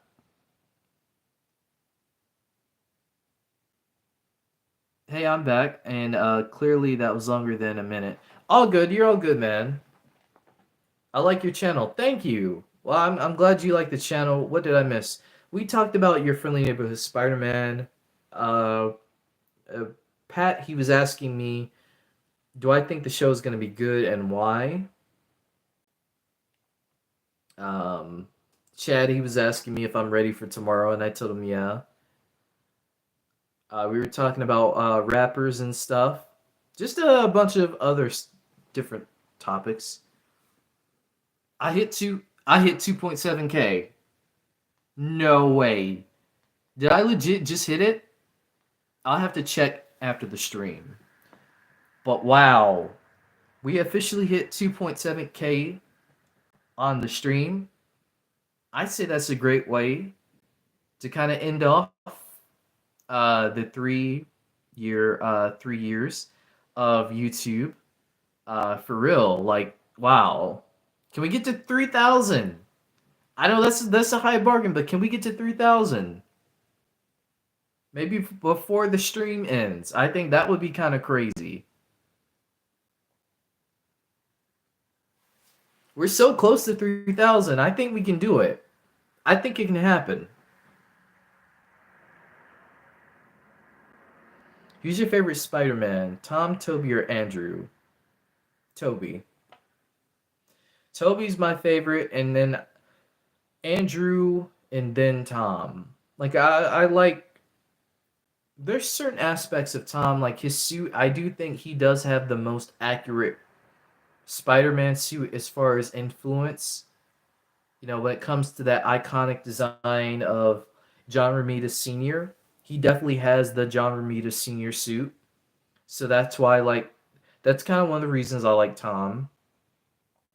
Toby, the reason why I like Toby for me is, not just because I grew up with those movies, but because I really enjoyed Toby's iteration of Spider-Man, was very different. It felt similar to the character. Like it had the recipe of the character, but then it had something a little different to offer with it. So it felt something about it just felt more personal. Like his Spider-Man just felt more personal to me. Andrews is personal too, but I think Toby kind of edges over Andrew just a little bit as far as personal side goes. Also, I think as far as like Peter Parker goes, I think Toby's Peter Parker is better because Peter Parker isn't he's not this cool kid in high school. He was never the cool kid in high school. He didn't really become this like cool kid until like college. And then that's when he got rid of the glasses, he started laying back his hair, he started dressing a little bit nicer, a little bit more. He had, like I said, and that's all to due to the John Romita Senior era, where his design is the same Peter Parker design that Steve Ditko had for the character, but you can definitely tell that John Romita Sr. was going towards that more realistic approach to Peter Parker. Like I said, the suits designs and the hair and everything with that with John Romita, I feel like that's what they were. To me, it felt like they were leaning with Toby's trilogy. They were leaning more into the Steve Ditko side of Peter Parker. So that's why I like Toby because I just kind of like that era.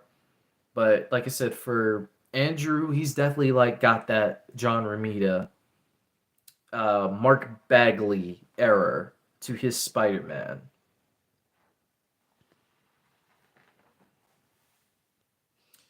What's your age? I'm 23. I probably don't look 23 to you. I'm sure I look younger, which I get that a lot. I get that a lot, which I will take because, hey, I don't feel 23. I feel very young for my age, which I hope I can feel like this for as long as I live. I hope I can feel this. The saying, you're only as old as you feel. And like I said, I feel a lot younger.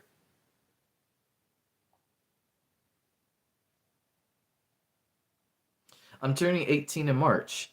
Oh, that's awesome. I'll make sure to remember your birthday. So we got a birthday in March.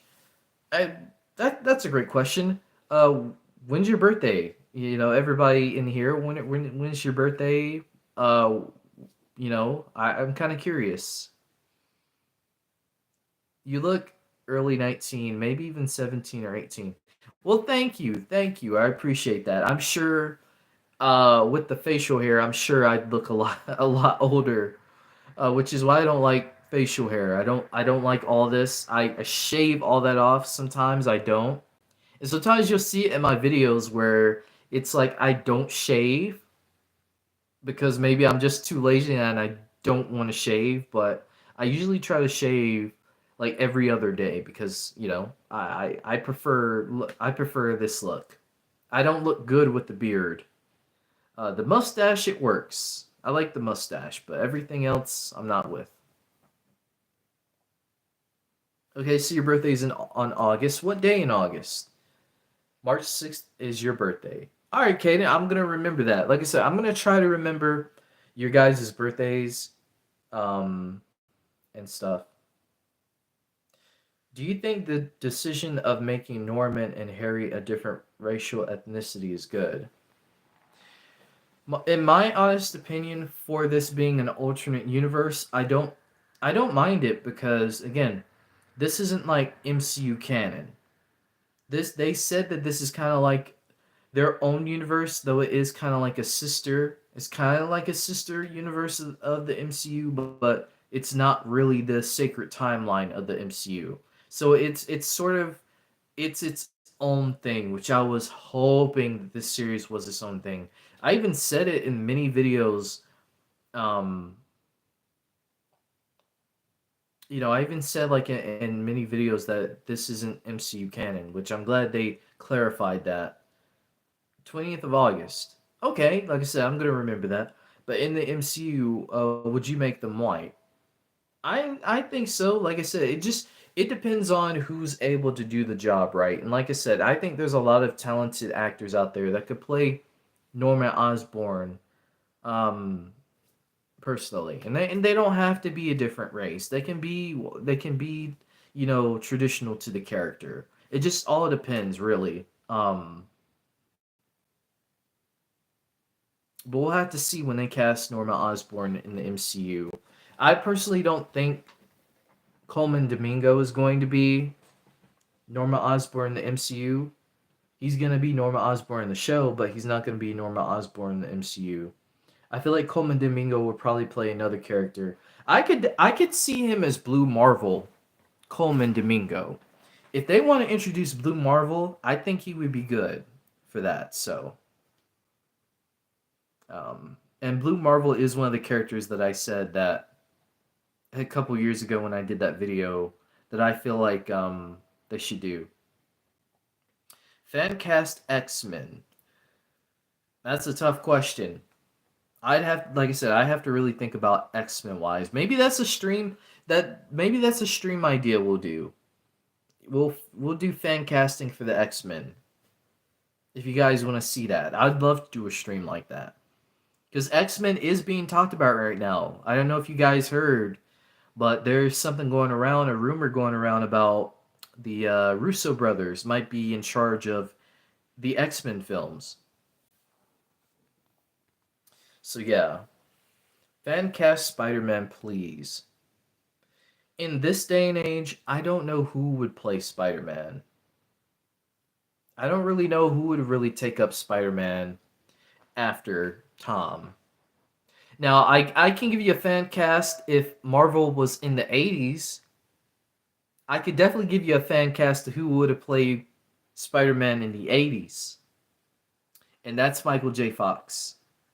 I think Michael J. Fox, if they had done the MCU in the 80s, Michael J. Fox would be Peter Parker, Spider Man, because he has that energy. You seen Back to the Future, Doc Holliday, The Secrets of My Success, which The Secrets of My Success is a very criminally underrated film. I love that film. I think he just screams Spider Man to me, uh, Michael J. Fox. So yeah. Yo, kind of random. Could you rank all the episodes of X Men '97?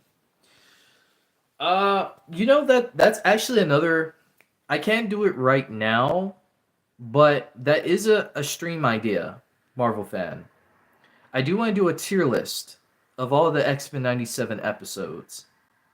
So if I decide to hook that up, we could do a tier list ranking them, and I can kind of rank them off for you.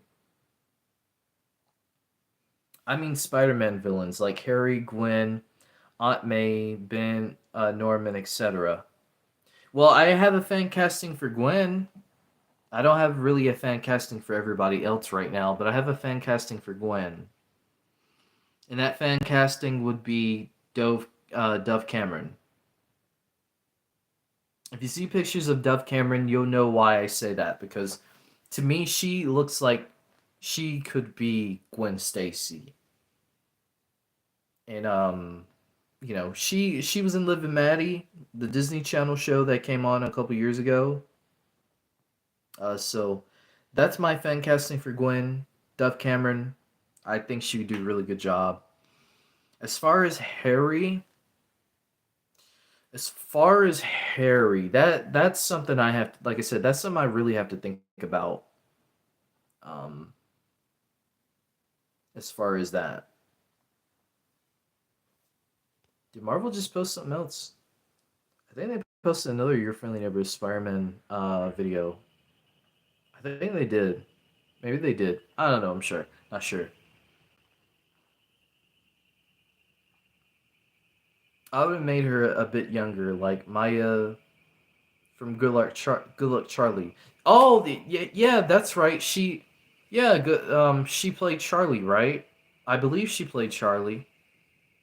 She just graduated from college, I think, too. I saw a couple months ago. I think they reported that she was graduated from college or something. That's an interesting choice.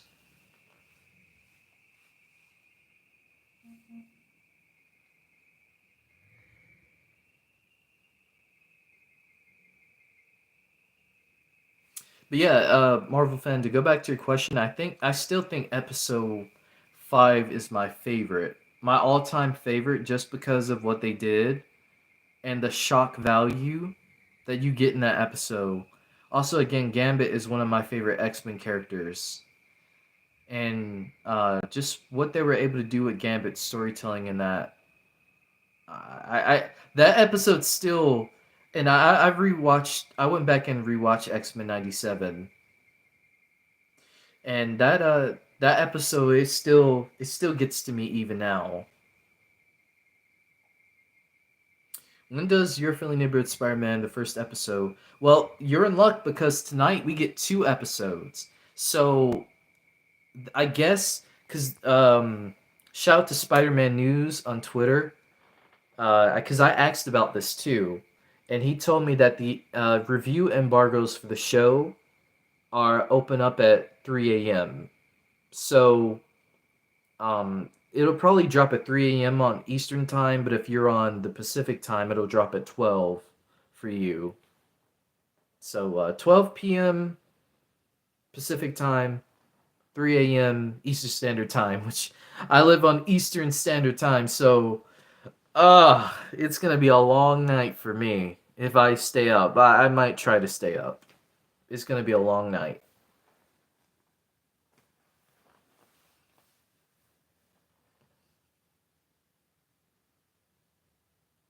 Do you play Fortnite? I used to play Fortnite, but I haven't played it in a while. But I've thought about getting back into it. But I need a better setup though.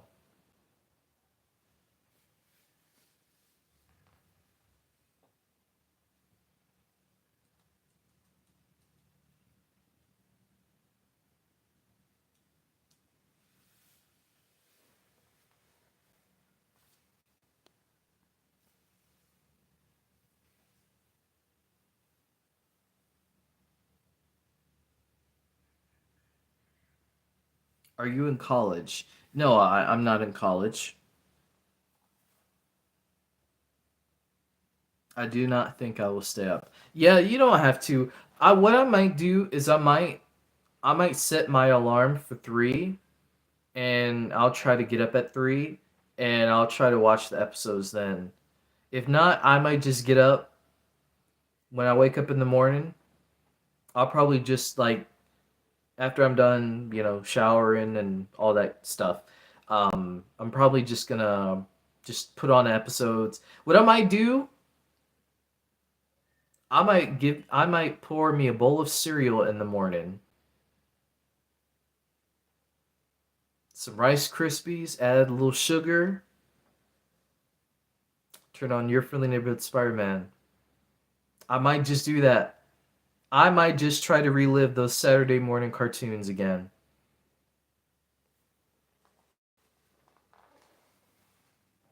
What console do you have? Oh, I just have well,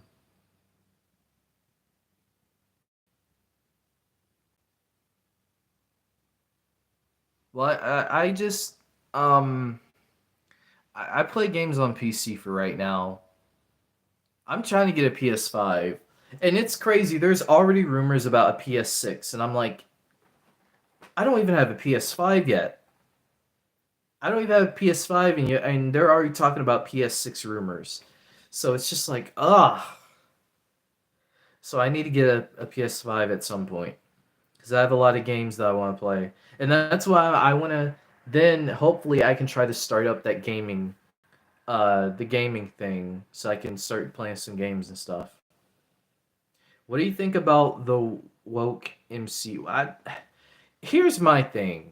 I see so much discourse about that, and I never really seen the MCU as being woke. I just, in my personal opinion, I just feel like they cast certain actors for the role, and it's not always about. To me, it's not about being woke or trying to take someone else's spot. I just see it as sometimes they cast the best actor, and sometimes the best actor, unfortunately, just happens to be not their race. And that's the way I see it. I don't really see the MCU being this woke thing. I just there's so many creators online that I feel like are there's so many creators out there who have that like mentality, and I don't know. I don't necessarily agree with them. To me, I just ugh. It's a conversation that I feel like it's for them to kind of have that discussion if they feel that way. I don't feel that way personally. And I think a lot of people also times forget that these are fantasy characters. These aren't real, real life human beings. They don't affect they don't affect you on a human level like I feel like people take it. Like I get it. Certain characters should have certain people cast for the role because of certain heritage reasons and things like that. Like I get that. But then at the same time, I feel like people blow things out of the air, and then it's like, what was this about? Like, why really go down this route? Did you hear that Anthony Mackie may have said something recently that could affect his Marvel movie? What about the whole Captain America comment? Here's my thing on the Captain America comment. There's some truth to what he's saying because when you look at a character like Captain America, he's supposed to be this character who he's a representation of what America should be. And I really don't want to get into politics, but I do feel like if you're going to do a character like that, you want to try to have that narrative. But also at the same time, when you know that certain things going on in the world don't really present what it should be, it's kind of like sometimes maybe you have to go down that route of showing, okay, there is a different side to this, and there's a real problem going on. And as much as you can be a hero, you can't just sit there and not see, not acknowledge the problems that are going on. So to me, I just feel like what he was saying is that yeah, Captain America is supposed to be what America should be, but America doesn't see that way because if they did, I don't think personally they would have an issue with a black man wielding the shield.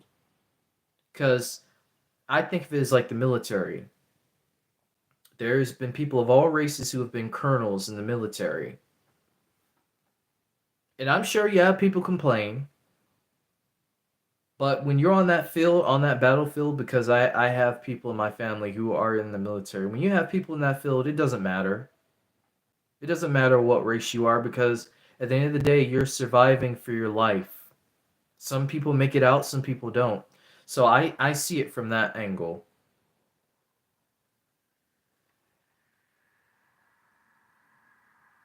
Yeah, a PC is good for what it does, but also it's kind of good having a console too.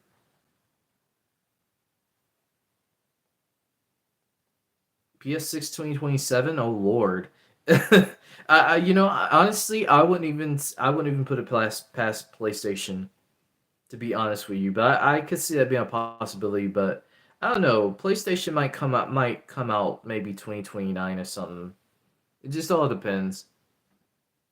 Go digital with PlayStation. I might. I'm more of a physical gamer. I'm big on physical release. I feel like digital gaming. I understand that it's there, But I just don't trust digital gaming because I'm the same way with streaming. You know, I say it all the time. Your favorite shows could be on one streaming platform and then gone tomorrow. Now you spent all this time trying to catch up on seasons to watch the show, and now it's gone because they took it off because of a licensing disagreement or whatever the case may be. So for me, I'm always a big advocate of physical media. A lot of shows, and I did a video about it, a lot of shows are being taken off Max. Animated shows that people love, they're being taken off Max. So now people who want to see Ed and Eddie, people who want to see these shows, now either have to go to Hulu, they have to buy another streaming service, or they have to get it off digital. I mean, get it off DVD or physical. And to me, that's the better option. So I prefer physical. Are you going to see Brave New World? I am. I'm really not trying to pay attention to what people got to say. You know, people are always going to have their opinions. I feel like from the jump, people have already disliked the fact that this is even happening, that a black Captain America is on screen. I've seen so many lies upon lies upon lies about this film. And like I said, there's a great video. I got to figure out the guy who did the video, but he recently did a video debunking a lot of the stuff people have said about the budget, about the reshoots, all of that. He debunked all of that. And he hit nothing but facts. And like I said earlier, when you hit people with the facts, they have nothing else to go by. So for me, I listen to the facts. I don't listen to what these insiders, these scoopers, I don't care about what none of them have to say. Because they're not the people working on the films. They have someone at Marvel who I'm sure works at Marvel who tells them this little bit of information that they get. They do these little hints and teases online. Why? Because that's the way they get attention. Jeff Schneider has been caught in many lies, and people still believe for him. Some people still resort to him for news. It's wild to me. But hey, do what you gotta do. Sell lies to make a buck, right? So that's how I see it. Yo, just before the stream ends, I wanted to say a couple things. You've been doing great with YouTube. Congrats on 2K, 2.7K. You're doing great. Keep on the grind. Love the streams. Again, sorry I missed a couple of them, but yes, I just wanted to get that all the way. Yeah, yeah, man. Thank you, thank you. I really appreciate you, Marvel fan. Like I said, ever since you've been in the videos and just in the streams, it's just been great having you. And everybody in the chat is always wondering where you are, and I think it was great. Everybody being able to interact with you because you're a part of the family. You're part of the family, Marvel fan, and it's been great having you. And I hope that I can continue and we can continue to have you for many more years to come. So thank you. You know,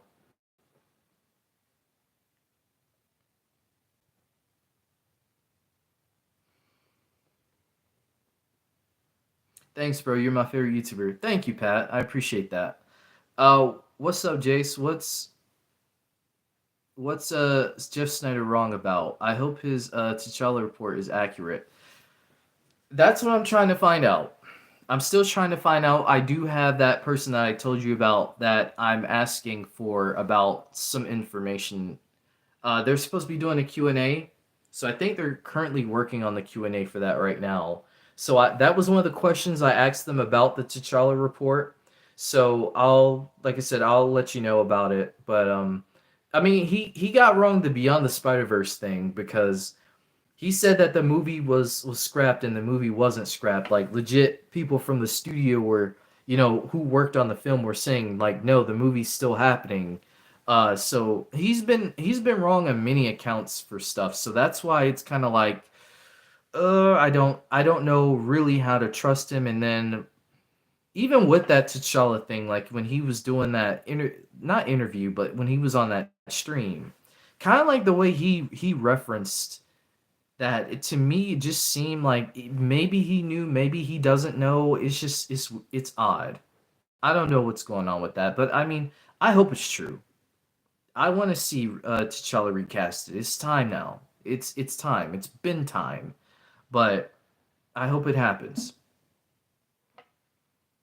No, don't thank me. You're the master mapping behind everything. Thank you so much. I like I said, I appreciate that. But like I said, I wouldn't be where I am today without you guys. Like seriously. Um, I'm just a guy here, like I said, who just talks just a ton of stuff because I enjoy doing it. But yeah, I hope that answers your question, Chill.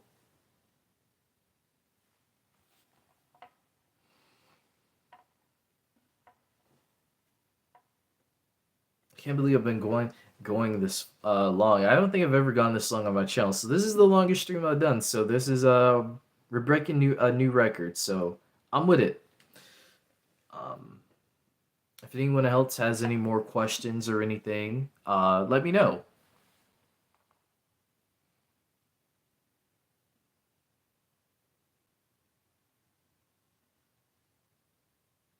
I find these scoopers are wrong more than right, but the studios also changed things, so it could have been correct at some point. That's true.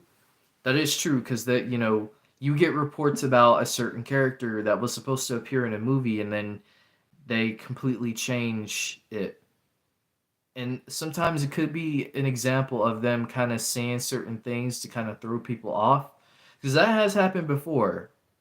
That has happened before where they say like this character is set to appear in so and so, and then it was supposed to be a post credit scene.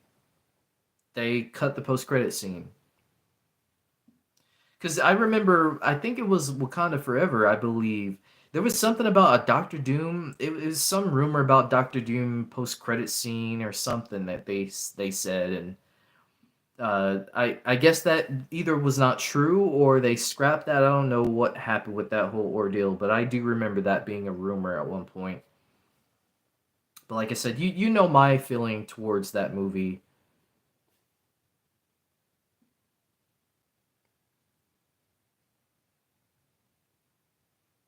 What's your favorite TV show? Mine is The Chosen and Loki. My favorite TV show, um, like I said, it just depends on the vibe because I watch a lot of comedy stuff. I watch a lot of crime stuff. I just watch like a bunch of different things. I have to say for sure, Lovecraft Country was definitely like a show that I like really enjoyed. And it's such a bummer that that show got canceled because there was so much that they were building to a Lovecraft Country. So that was one. Um, Cobra Kai, like I said, I was in high school when Cobra Kai like dropped on YouTube Red. So I checked that out. Big Karate Kid fan. I grew up with those films. So being able to see a show that kind of continues those characters, I was like, yeah, I gotta check this out. And I've been a fan ever since. It's sad, but the show's gonna be ending. We got the final season coming next month. So I'm really curious about how the season's gonna end. Hopefully, it's a satisfying ending. Um, you got your Breaking Bad, your Better Call Saul, um, Fresh Prince of Bel Air, Martin. All just a bunch of different stuff. Like I said, just it depends on what it is that I'm trying to watch at that time. Like some days I'm like I'm gonna watch a comedy. Some days I'm gonna watch something that has a little bit more of a mystery element to it. So yeah, least favorite show. Uh, least favorite show. I mean, She-Hulk was probably my least favorite. But what if? Well, both What If and She-Hulk were both kind of my least favorite shows. I didn't like those shows very much. Secret Invasion as well. So sorry, I got to go. Keep up the great work. You're my favorite YouTuber. Keep it up. God bless you, man. Everyone in the chat. Sorry, I got to go early. Came home late. Sorry, But you're awesome. As always, stay safe and peace. Yeah, man. Thank you, man. Um, Thank you, like I said, Marvel fan, for always coming in the streams and stuff. And God bless you too. I hope you have a great week. Like I said, I'm gonna be streaming tomorrow. I'm gonna do another stream. So if you come by, uh, don't be a stranger. And yeah, stay safe and peace, man. Skeleton Crew was cool. I need to check out Skeleton Crew. I need to check it out. I'm not a Star Wars fan, so I don't really know where into the Star Wars world I should get into. More likely the movies. I'm sure like the old movies I should probably get into. But if Skeleton Crew is cool, I'll check it out.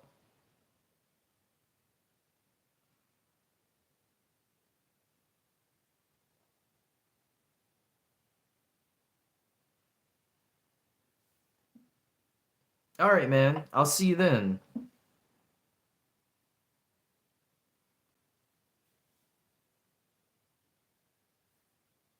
What's your favorite book or novel? My favorite book has to be. Uh, I love the Percy Jackson books. I grew up with Percy Jackson. Like there's like two people, right? Like you grew up with Percy Jackson or you grew up with Harry Potter. For me, I grew up with Percy Jackson. I just I feel like for me, I always had like a an interest in Greek mythology and stuff. So I actually did a report in school about the Greek gods and goddesses. So for me, I guess that already kind of gave me like a I guess an interest in that. So I'd have to say Percy Jackson, but I never really got into Harry Potter.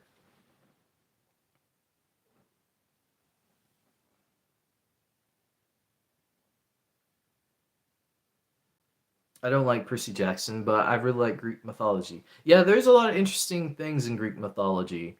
A lot of things that don't really get talked about in Greek mythology too.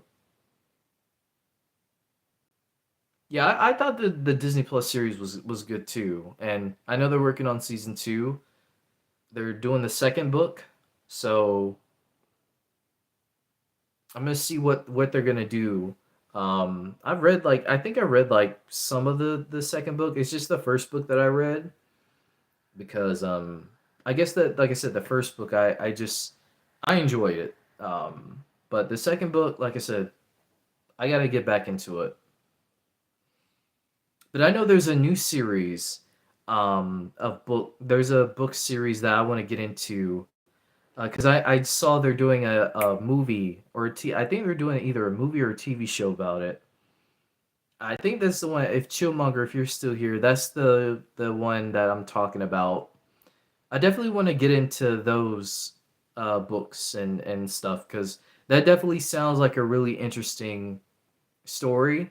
So if you know the name of that, if you're still here, definitely let me know what the name of that book series is because I'll check it out.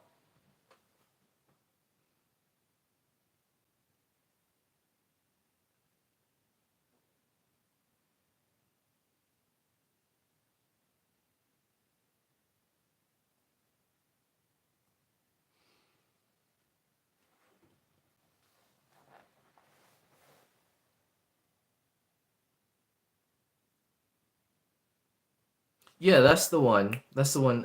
Chill. Yeah, that's the one I'm gonna check out because I've been seeing a lot of about it, and people have been saying it's like a good series. So I do want to check it out. I haven't heard about it before, so I didn't even know about it. So yeah, I'm gonna try to go to if I don't go to Barnes and Noble, I haven't been to Barnes and Noble in a while, but I might get it off Amazon like I usually do a lot of my books. So I'm gonna put that down. Children of Blood and Bone.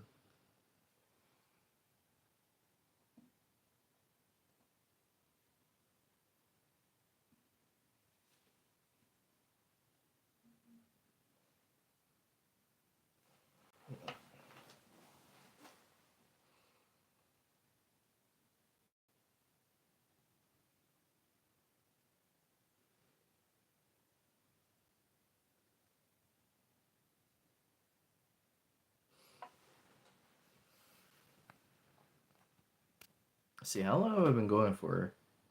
I've been going for like 3 hours and okay. Um, I'm probably gonna end the stream at some point because your boy's getting a little tired. So Google for local bookstores. You'd be surprised. There's one 5 miles away from all of us. That is true. That is true. I'll definitely look up some local book. You know what? I'll do that right now. Local bookstores.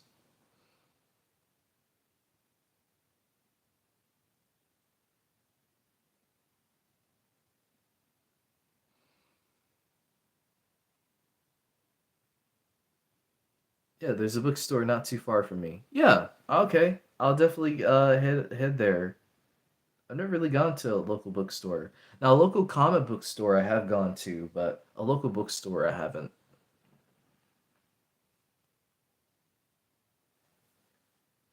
Yeah, there was literally like one not too far from me, and I didn't even know.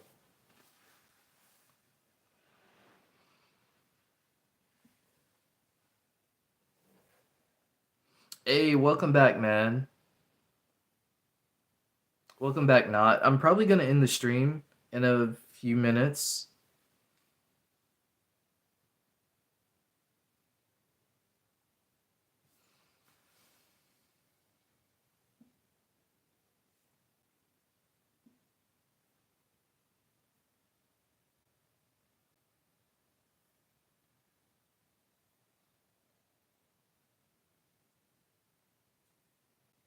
It's been a great stream. You guys have made it a great stream. Like seriously, you guys have made it a great stream. If I could stream every day, I would. Honestly. But who knows? Maybe if I get to that Kai Cenat status at some point, maybe I will be able to stream every day and stuff. I think that would be cool. One day. One day we'll make it happen. I'm manifesting it, so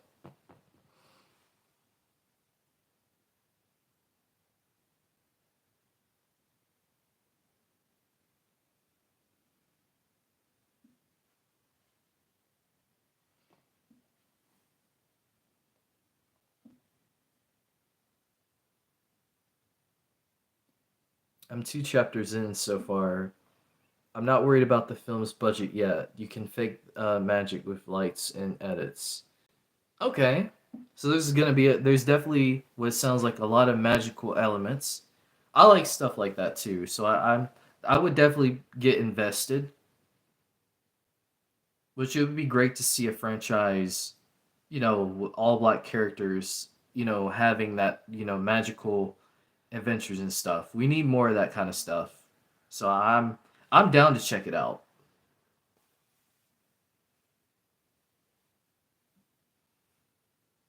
But yeah, man, that would definitely be good to try to do more streams and stuff if I could, but we gonna figure it out. We're gonna get there.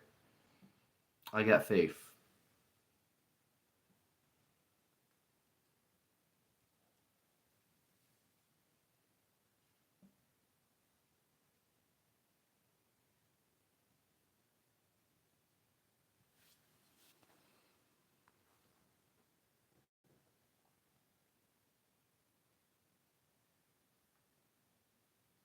If you guys have any more questions or anything, let me know because I'm gonna end the stream.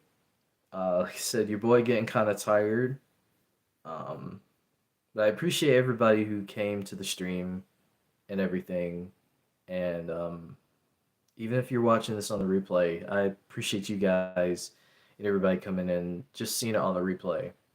It's been a tough but amazing 3 years, and you guys have made it amazing.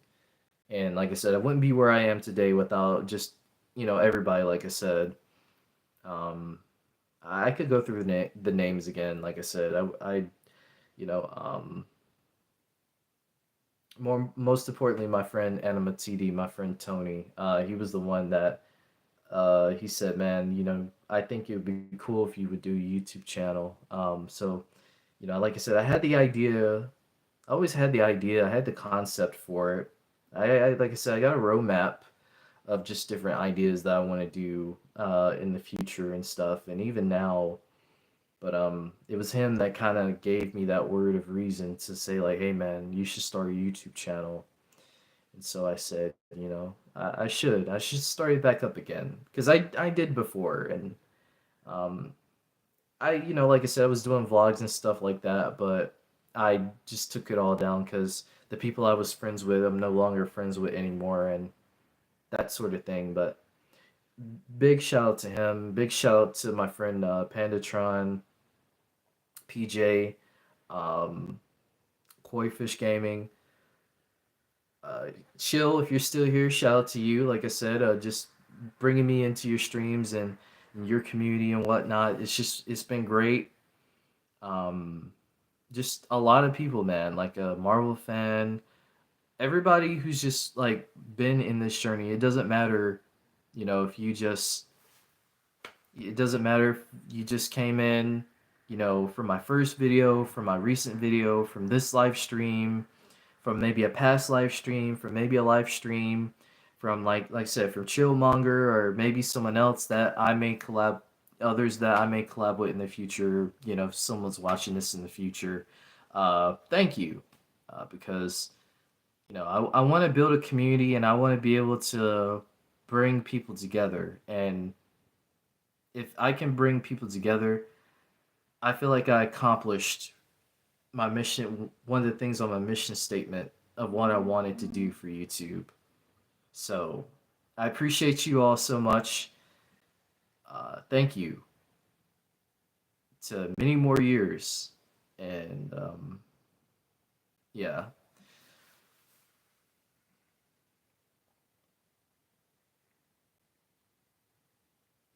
I'm trying to think, is there anything else I want to say? Well, like I said, I'm gonna be doing a stream tomorrow. I probably won't do a video tomorrow, but I'll probably more than likely do a stream. Um, I might do a video sometime this week. It just all depends. Like I said, uh, I've been kind of busy lately, so yeah, I'm definitely gonna be busy Saturday. Um, so I probably won't do anything Saturday, which I really don't do anything Saturday anyway. But I'm definitely gonna be busy Saturday. Hey, what's up, Caden? I was getting ready to end the stream, but like I said, I can hang back for just a little bit if you have any more like questions or anything.